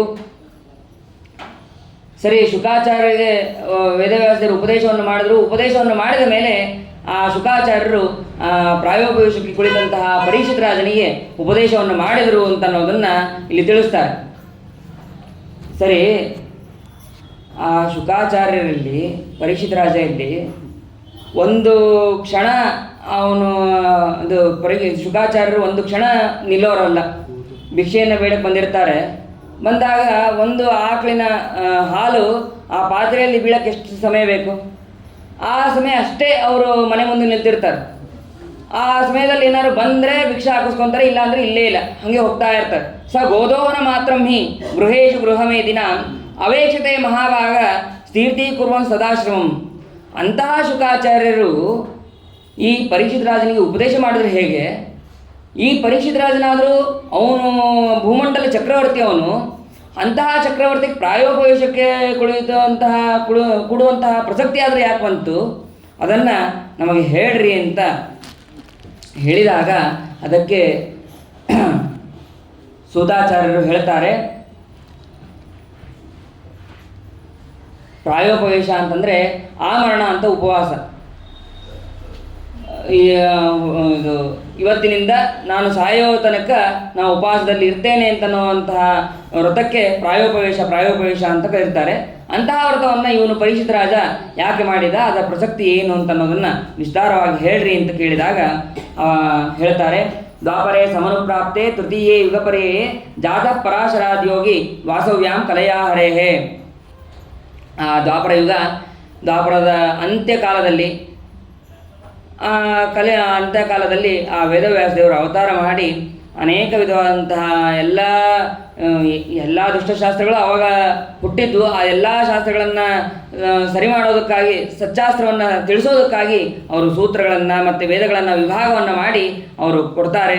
ಋಗ್ವೇದ, ಯಜುರ್ವೇದ, ಆಮೇಲೆ ಅಥರ್ವಣ ವೇದ, ಸಾಮವೇದ ಅಂತ ಅದೆಲ್ಲವನ್ನು ವಿಭಾಗ ಮಾಡಿ ಒಬ್ಬೊಬ್ಬ ನಿಯಾಮಕರನ್ನಾಗಿ ಮಾಡ್ತಾರೆ.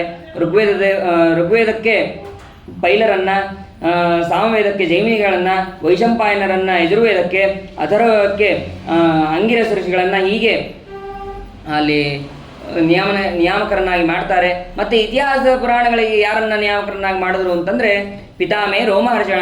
ಸೂತಾಚಾರ್ಯ ಹೇಳ್ತಾ ಇರೋದು, ಅವರು ಸೂತಾಚಾರ್ಯ ಹೇಳಬೇಕಾದ್ರೆ ನಮ್ಮ ತಂದೆ ಆದಂತಹ ರೋಮಹರ್ಷಣರಿಗೆ ಇದನ್ನು ಇತಿಹಾಸ ಪುರಾಣಗಳನ್ನು ನಿಯಾಮನೆ ಮಾಡುವಂತಹ ಭಾಗ್ಯವನ್ನು ಕೊಟ್ಟಿದ್ದಾರೆ ವೇದವ್ಯಾಸ ದೇವರು ಅಂತ ಇಲ್ಲಿ ಹೇಳ್ತಾರೆ.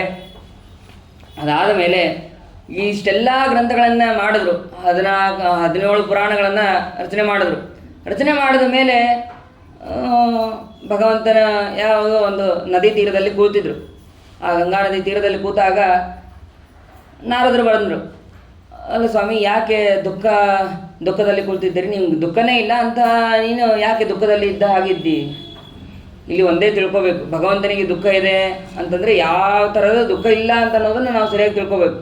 ಶ್ಲೋಕದಲ್ಲಿ ಆ ರೀತಿ ಇರುತ್ತೆ. ಯಾಕೆ ಅಂತಂದರೆ ಅಗ್ನಿಜನರ ಮೋಹನಕ್ಕಾಗಿ ಆ ಥರ ಭಗವಂತ ಶ್ಲೋಕ ಮಾಡಿರ್ತಾನೆ. ಅನಲಂ ಬುದ್ಧಿ, ಆ ಭಗವಂತನಿಗೆ ಖೇದ, ಸಂತಾಪ ಇದು ಯಾವುದೂ ಕೂಡ ಆ ಭಗವಂತನಿಗೆ ಇಲ್ಲ ಅಂತ ಅನ್ನೋದನ್ನು ನಮಗೆ ಇಲ್ಲಿ ಸ್ಪಷ್ಟವಾಗಿ ತಿಳಿಬೇಕು. ಆವಾಗ ನಾರದರು ಬಂದು ಹಾಗೆ ಪ್ರಾರ್ಥನೆ ಕೇಳಿದಾಗ ಅದಕ್ಕೆ ಭಗವಂತ ಹೇಳ್ತಾನೆ, ಅಸ್ತೇವ ಮೇ ಸರ್ವವಿಧಂ ತ್ವಯೋಕ್ತಂ ತಥಾಪಿ ನಾತ್ಮ ಪರಿತುಷ್ಯತೆ ಮೇ.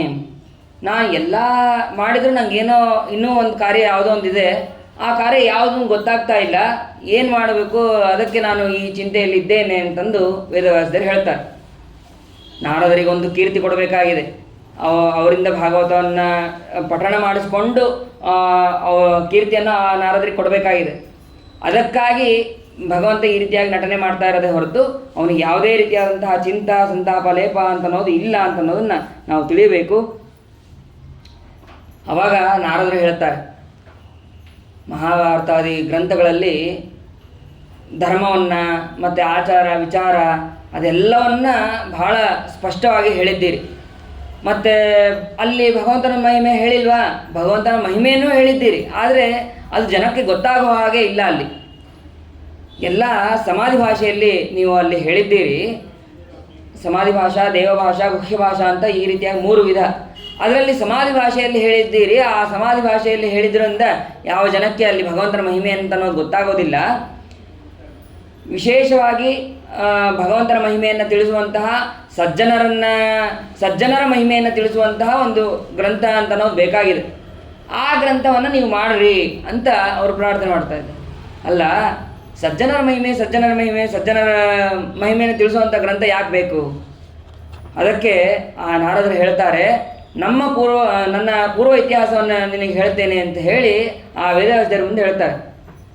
ನಾವು ಎಲ್ಲ ಕಾರ್ಯಗಳನ್ನು ಮಾಡಿದ ಮೇಲೆ ಭಗವಂತನಿಗೆ ಸಮರ್ಪಣೆ ಮಾಡ್ತೀವಿ. ಹಾಗೆ ನಾರದರು ನನ್ನ ಹಿಂದಿನ ವೃತ್ತಾಂತವನ್ನು ಎಲ್ಲವನ್ನೂ ಕೂಡ ನಾನು ನಿನಗೆ ಕೃಷ್ಣಾರ್ಪಣೆ ಹೇಳ್ತಾ ಇದ್ದೀನಿ ಸ್ವಾಮಿ ಅಂತ ಹೇಳಿ ಅನ್ನೋ ಹಾಗೆ ಆ ತಮ್ಮ ಪೂರ್ವ ವೃತ್ತಾಂತವನ್ನು ಆ ನಾರದರು ಹೇಳ್ತಾ ಇದ್ದಾರೆ. ನಾನು ಹಿಂದೆ ಒಬ್ಬ ದಾಸಿಯ ಮಗ. ಆ ದಾಸಿಯ ಮಗನಾದಾಗ ತಂದೆ ಇಲ್ಲ. ಆ ದಾಸಿ ಮಗನಾದ ಅವಾಗ ಅಲ್ಲಿ ಒಬ್ಬ ಸನ್ಯಾಸಿಗಳಿದ್ದರು. ಅವ್ರು ಸನ್ಯಾಸಿಗಳು ಚಾತುರ್ಮಾಸ್ಯಕ್ಕೆ ಅಂತ ಕುಳಿತಾಗ ಅವರ ಅನುಜ್ಞೆಯನ್ನು ಪಡೆದು ಅವರಲ್ಲಿ ಹೋಗಿ ಎಂದಿಲು ಹೋಮವನ್ನು ಮಾಡ್ತಾಯಿದ್ದೆ. ಎಲೆಯನ್ನೇ ಎತ್ತೋದು, ಹೋಮವನ್ನು ಹಚ್ಚೋದು ಅದನ್ನು ಮಾಡ್ತಾಯಿದ್ದೆ. ಆ ಚಾತುರ್ಮಾಸದಲ್ಲಿ 4 ತಿಂಗಳು ಅದನ್ನು ಮಾಡಿದ ಮೇಲೆ ಅವರು ಅಲ್ಲಿಂದ ಹೊರಡಬೇಕಾದ್ರೆ ನನ್ನನ್ನು ಕರೆದು ನನ್ನನ್ನು ನೋಡಿ, ನನ್ನ ಭಕ್ತಿಯನ್ನು ನೋಡಿ ಅವರು ನನಗೆ ಉಪದೇಶವನ್ನು ಮಾಡಿದ್ರು. ಏನು? ಓಂ ನಮೋ ಭಗವತೆ ತುಭ್ಯಂ ವಾಸುದೇವಾಯ ಧೀಮಹಿ ವಾಸುದೇವ ಮಂತ್ರವನ್ನು ಅವರು ಉಪದೇಶವನ್ನು ಮಾಡಿದ್ರು. ಮಾಡಿದ ಮೇಲೆ ಸರಿ, ಆ ಉಪದೇಶ ಮಾಡಿದ ಮೇಲೆ ಅದನ್ನು ಬಿಡಬಾರದು, ಅದನ್ನು ನಿತ್ಯವಾಗಿ ಪಠಣ ಮಾಡಬೇಕು. ಆದರೆ ಪಠಣ ಮಾಡೋದಕ್ಕೆ ನನಗೆ ಆಗ್ತಾ ಇರಲಿಲ್ಲ. ಯಾಕೆ ಅಂತಂದರೆ ತಾಯಿಯ ಪ್ರೀತಿ ಅದು ಒಂದು ಕಾರಣ ಆಗಿತ್ತು. ಒಂದು ಸಲ ತಾಯಿ ಹಾಲನ್ನು ಕರೆಯಬೇಕಾದ್ರೆ ಒಂದು ಸರ್ಪ ಬಂದು ಆ ತಾಯಿ ಕಚ್ಚಿ ಅವಳು ಮರಣವನ್ನು ಹೊಂದಿದಳು. ಮರಣವನ್ನು ಹೊಂದಿದಾಗ ಇದು ಭಗವಂತನ ಸಂಕಲ್ಪ, ನನಗೆ ಒಂದು ರೀತಿಯಾಗಿ ಅನುಕೂಲನೇ ಆಗಿದೆ ಅಂತ ತಿಳಿದು ಆ ತಾಯಿಯ ಕ್ರಿಯೆಗಳನ್ನೆಲ್ಲವನ್ನು ಮಾಡಿ ಅವರು ಆ ಗ್ರಾಮದಿಂದ ಅಲ್ಲಿಂದ ಹೊರಟಾಗ ಹುಡ್ಕೊಂಡು ಹೋಗ್ತಾರೆ. ಎಲ್ಲಿ ಹೋಗಬೇಕು ಅಂತ ನೋಡಿದಾಗ ಒಂದು ಅರಣ್ಯಕ್ಕೆ ಪ್ರವೇಶ ಮಾಡ್ತಾರೆ. ಇದೇ ನನ್ನ ಮನೆ, ಯಾವುದು ರಾಜ್ಯ ಬೇಡ, ಏನು ಬೇಡ. ಅವರು ಮಾಡಿದಂತಹ ಉಪದೇಶವನ್ನು ನಾನು ಅದನ್ನು ಹೇಳಬೇಕು ಅಂತಂದರೆ ಇಂತಹ ಪಟ್ಟಣದಲ್ಲಿ ರಾಜ್ಯದಲ್ಲಿ ಕುಳಿತು ಹೇಳೋದಕ್ಕಾಗೋದಿಲ್ಲ. ಅದಕ್ಕೆ ಯೋಗ್ಯವಾದಂತಹ ನನ್ನ ಮನೆ ಯಾವುದು ಅಂತಂದರೆ ಈ ಕಾಡು. ಅಂತಹ ಕಾಡಿನಲ್ಲಿ ನಾನು ಅದನ್ನು ಹೇಳೋದಕ್ಕೆ ಪ್ರಾರಂಭ ಮಾಡಿದೆ. ಅವರು ಯಾವ ರೀತಿಯಾಗಿ ನಿಯಮಗಳನ್ನು ಹೇಳಿದರೋ 3 ಸತಿ ಸ್ನಾನವನ್ನು ಮಾಡೋದು, ಮತ್ತು ಭಗವಂತನ ಧ್ಯಾನವನ್ನು ಮಾಡೋದು, ಹೀಗೆ ಭಗವಂತನ ಧ್ಯಾನವನ್ನು ಮಾಡೋದಕ್ಕೆ ಪ್ರಾರಂಭ ಮಾಡಿದಾಗ ಒಂದು ಕ್ಷಣ ಮಾತ್ರ ಆ ಭಗವಂತನ ದರ್ಶನ ಹಿಂಗೆ ಆಗೋಯ್ತು. ಈಗ ನಾವು ಏನಾದರೂ ಒಂಚೂರು ಕತ್ಲಾದ 1 ಸೆಕೆಂಡ್ ಲೈಟ್ ಬಂದು ಹೋದರೆ ಎಲ್ಲಿಂದ ಲೈಟ್ ಬಂತು ಅಂತ ನಾವು ನೋಡ್ತೀವಿ. ಹಾಗೆ ಅವರಿಗೆ ಭಗವಂತನ ದರ್ಶನ 1 ಸೆಕೆಂಡ್ ಆದ ಹೋಗಿದ್ದಕ್ಕೆ ನನಗೆ ಇನ್ನೂ ಸಾಕಾಗ್ತಾ ಇಲ್ಲ, ಇನ್ನೂ ನಿನ್ನ ದರ್ಶನ ಬೇಕು, ನಿನ್ನ ದರ್ಶನ ಆಗಬೇಕು ಅಂತಂದಾಗ ಅದಕ್ಕೆ ಹೇಳ್ತಾರೆ ಆಕಾಶವಾಣಿ ಆಗತ್ತಲ್ಲಿ, ಅವಿಪಕ್ವ ಕಷಾಯಾಣ ದುರ್ದರ್ಶೋಹಂ ಕುಯೋಗಿನಾಂ. ಈ ಜನ್ಮದಲ್ಲಿ ನಿನಗಿಷ್ಟೇ ದರ್ಶನ ಪ್ರಾಪ್ತಿಯಾಗಿರೋದು, ನಿನ್ನ ಇನ್ನು ಸಾಧನೆ ಇನ್ನೂ ಆಗಬೇಕಾಗಿದೆ. ಆ ಸಾಧನೆ ಆದ ಮೇಲೆ ನಿನಗೆ ಮತ್ತೆ ನನ್ನ ದರ್ಶನ ಅಂತ ಅನ್ನೋದು ಆಗತ್ತೆ ಅಂತಂದು ಹೇಳಿದಾಗ ಆ ಸಜ್ಜನರ ಸಂಘ, ಅವರು ಉಪದೇಶ ಮಾಡಿದಂತಹ ಮಂತ್ರ, ಆ ಉಪದೇಶ ಮಾಡಿದಂತಹ ಫಲ ಅದೇನಾಗಿದೆ ಇವತ್ತು ಅಂತಂದರೆ, ನಾನು ಬ್ರಹ್ಮದೇವರ ಮಾನಸಪುತ್ರನಾಗಿ ಹುಟ್ಟುವಂತಹ ಭಾಗ್ಯ ನನಗೆ ಸಿಗಿದೆ. ಉತ್ಸಂಗ ನಾರದೋ ಜಜ್ಞೆ, ಆ ತೊಡೆಯಿಂದ ಭಗವಂತ ಬ್ರಹ್ಮದೇವರ ತೊಡೆಯಿಂದ ನಾರದರು ಅವತಾರ ಮಾಡಿದ್ದಾರೆ. ಇಂತಹ ದೊಡ್ಡ ಸ್ಥಾನ ನನಗೆ ಸಿಕ್ಕಿದೆ. ಇದು ಯಾವುದರಿಂದ? ಸಜ್ಜನರ ಸಹವಾಸದಿಂದ, ಸಜ್ಜನರ ಉಪದೇಶದಿಂದ. ಹಾಗಾಗಿ ಸಜ್ಜನರ ಸಹವಾಸ ಇರುವಂತಹ ಯೋಗ್ಯವಾದಂತಹ ಗ್ರಂಥವನ್ನು ನೀನು ರಚನೆಯನ್ನು ಮಾಡಬೇಕು ಅಂತ ವೇದವ್ಯಾಸದೇವರಲ್ಲಿ ಪ್ರಾರ್ಥನೆ ಮಾಡ್ತಾ ಇದ್ದಾರೆ.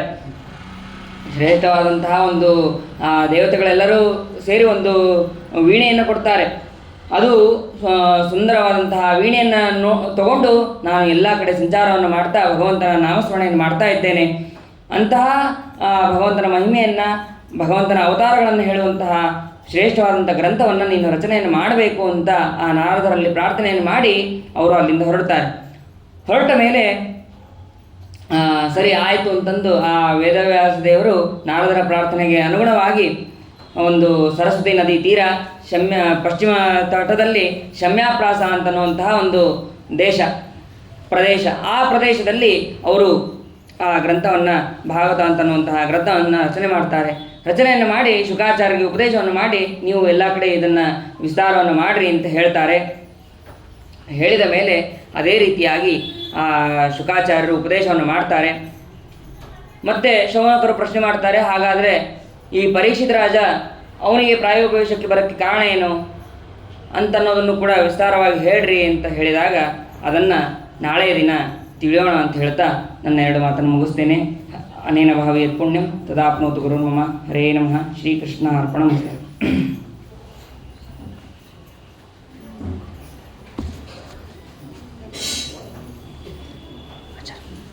ನಾಳೆಯಿಂದ 6 ಹೇಳ್ಬಿಟ್ಟ.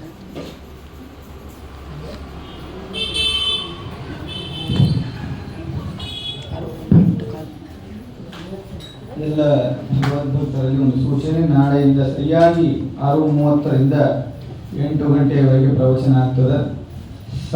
ಸರಿಯಾದ ಸಮಯಕ್ಕೆ ಎಲ್ಲರೂ ಆಗಮಿಸಬೇಕು. ಹೊರಗಡೆ ಮಳೆಯ ವಾತಾವರಣ ಬಹಳ ಇದೆ, ಆದ್ದರಿಂದ ರಾತ್ರಿ 8 ಗಂಟೆ ಮೇಲೆ ಪ್ರವಚನ ಹೇಳೋದು ಕಷ್ಟ.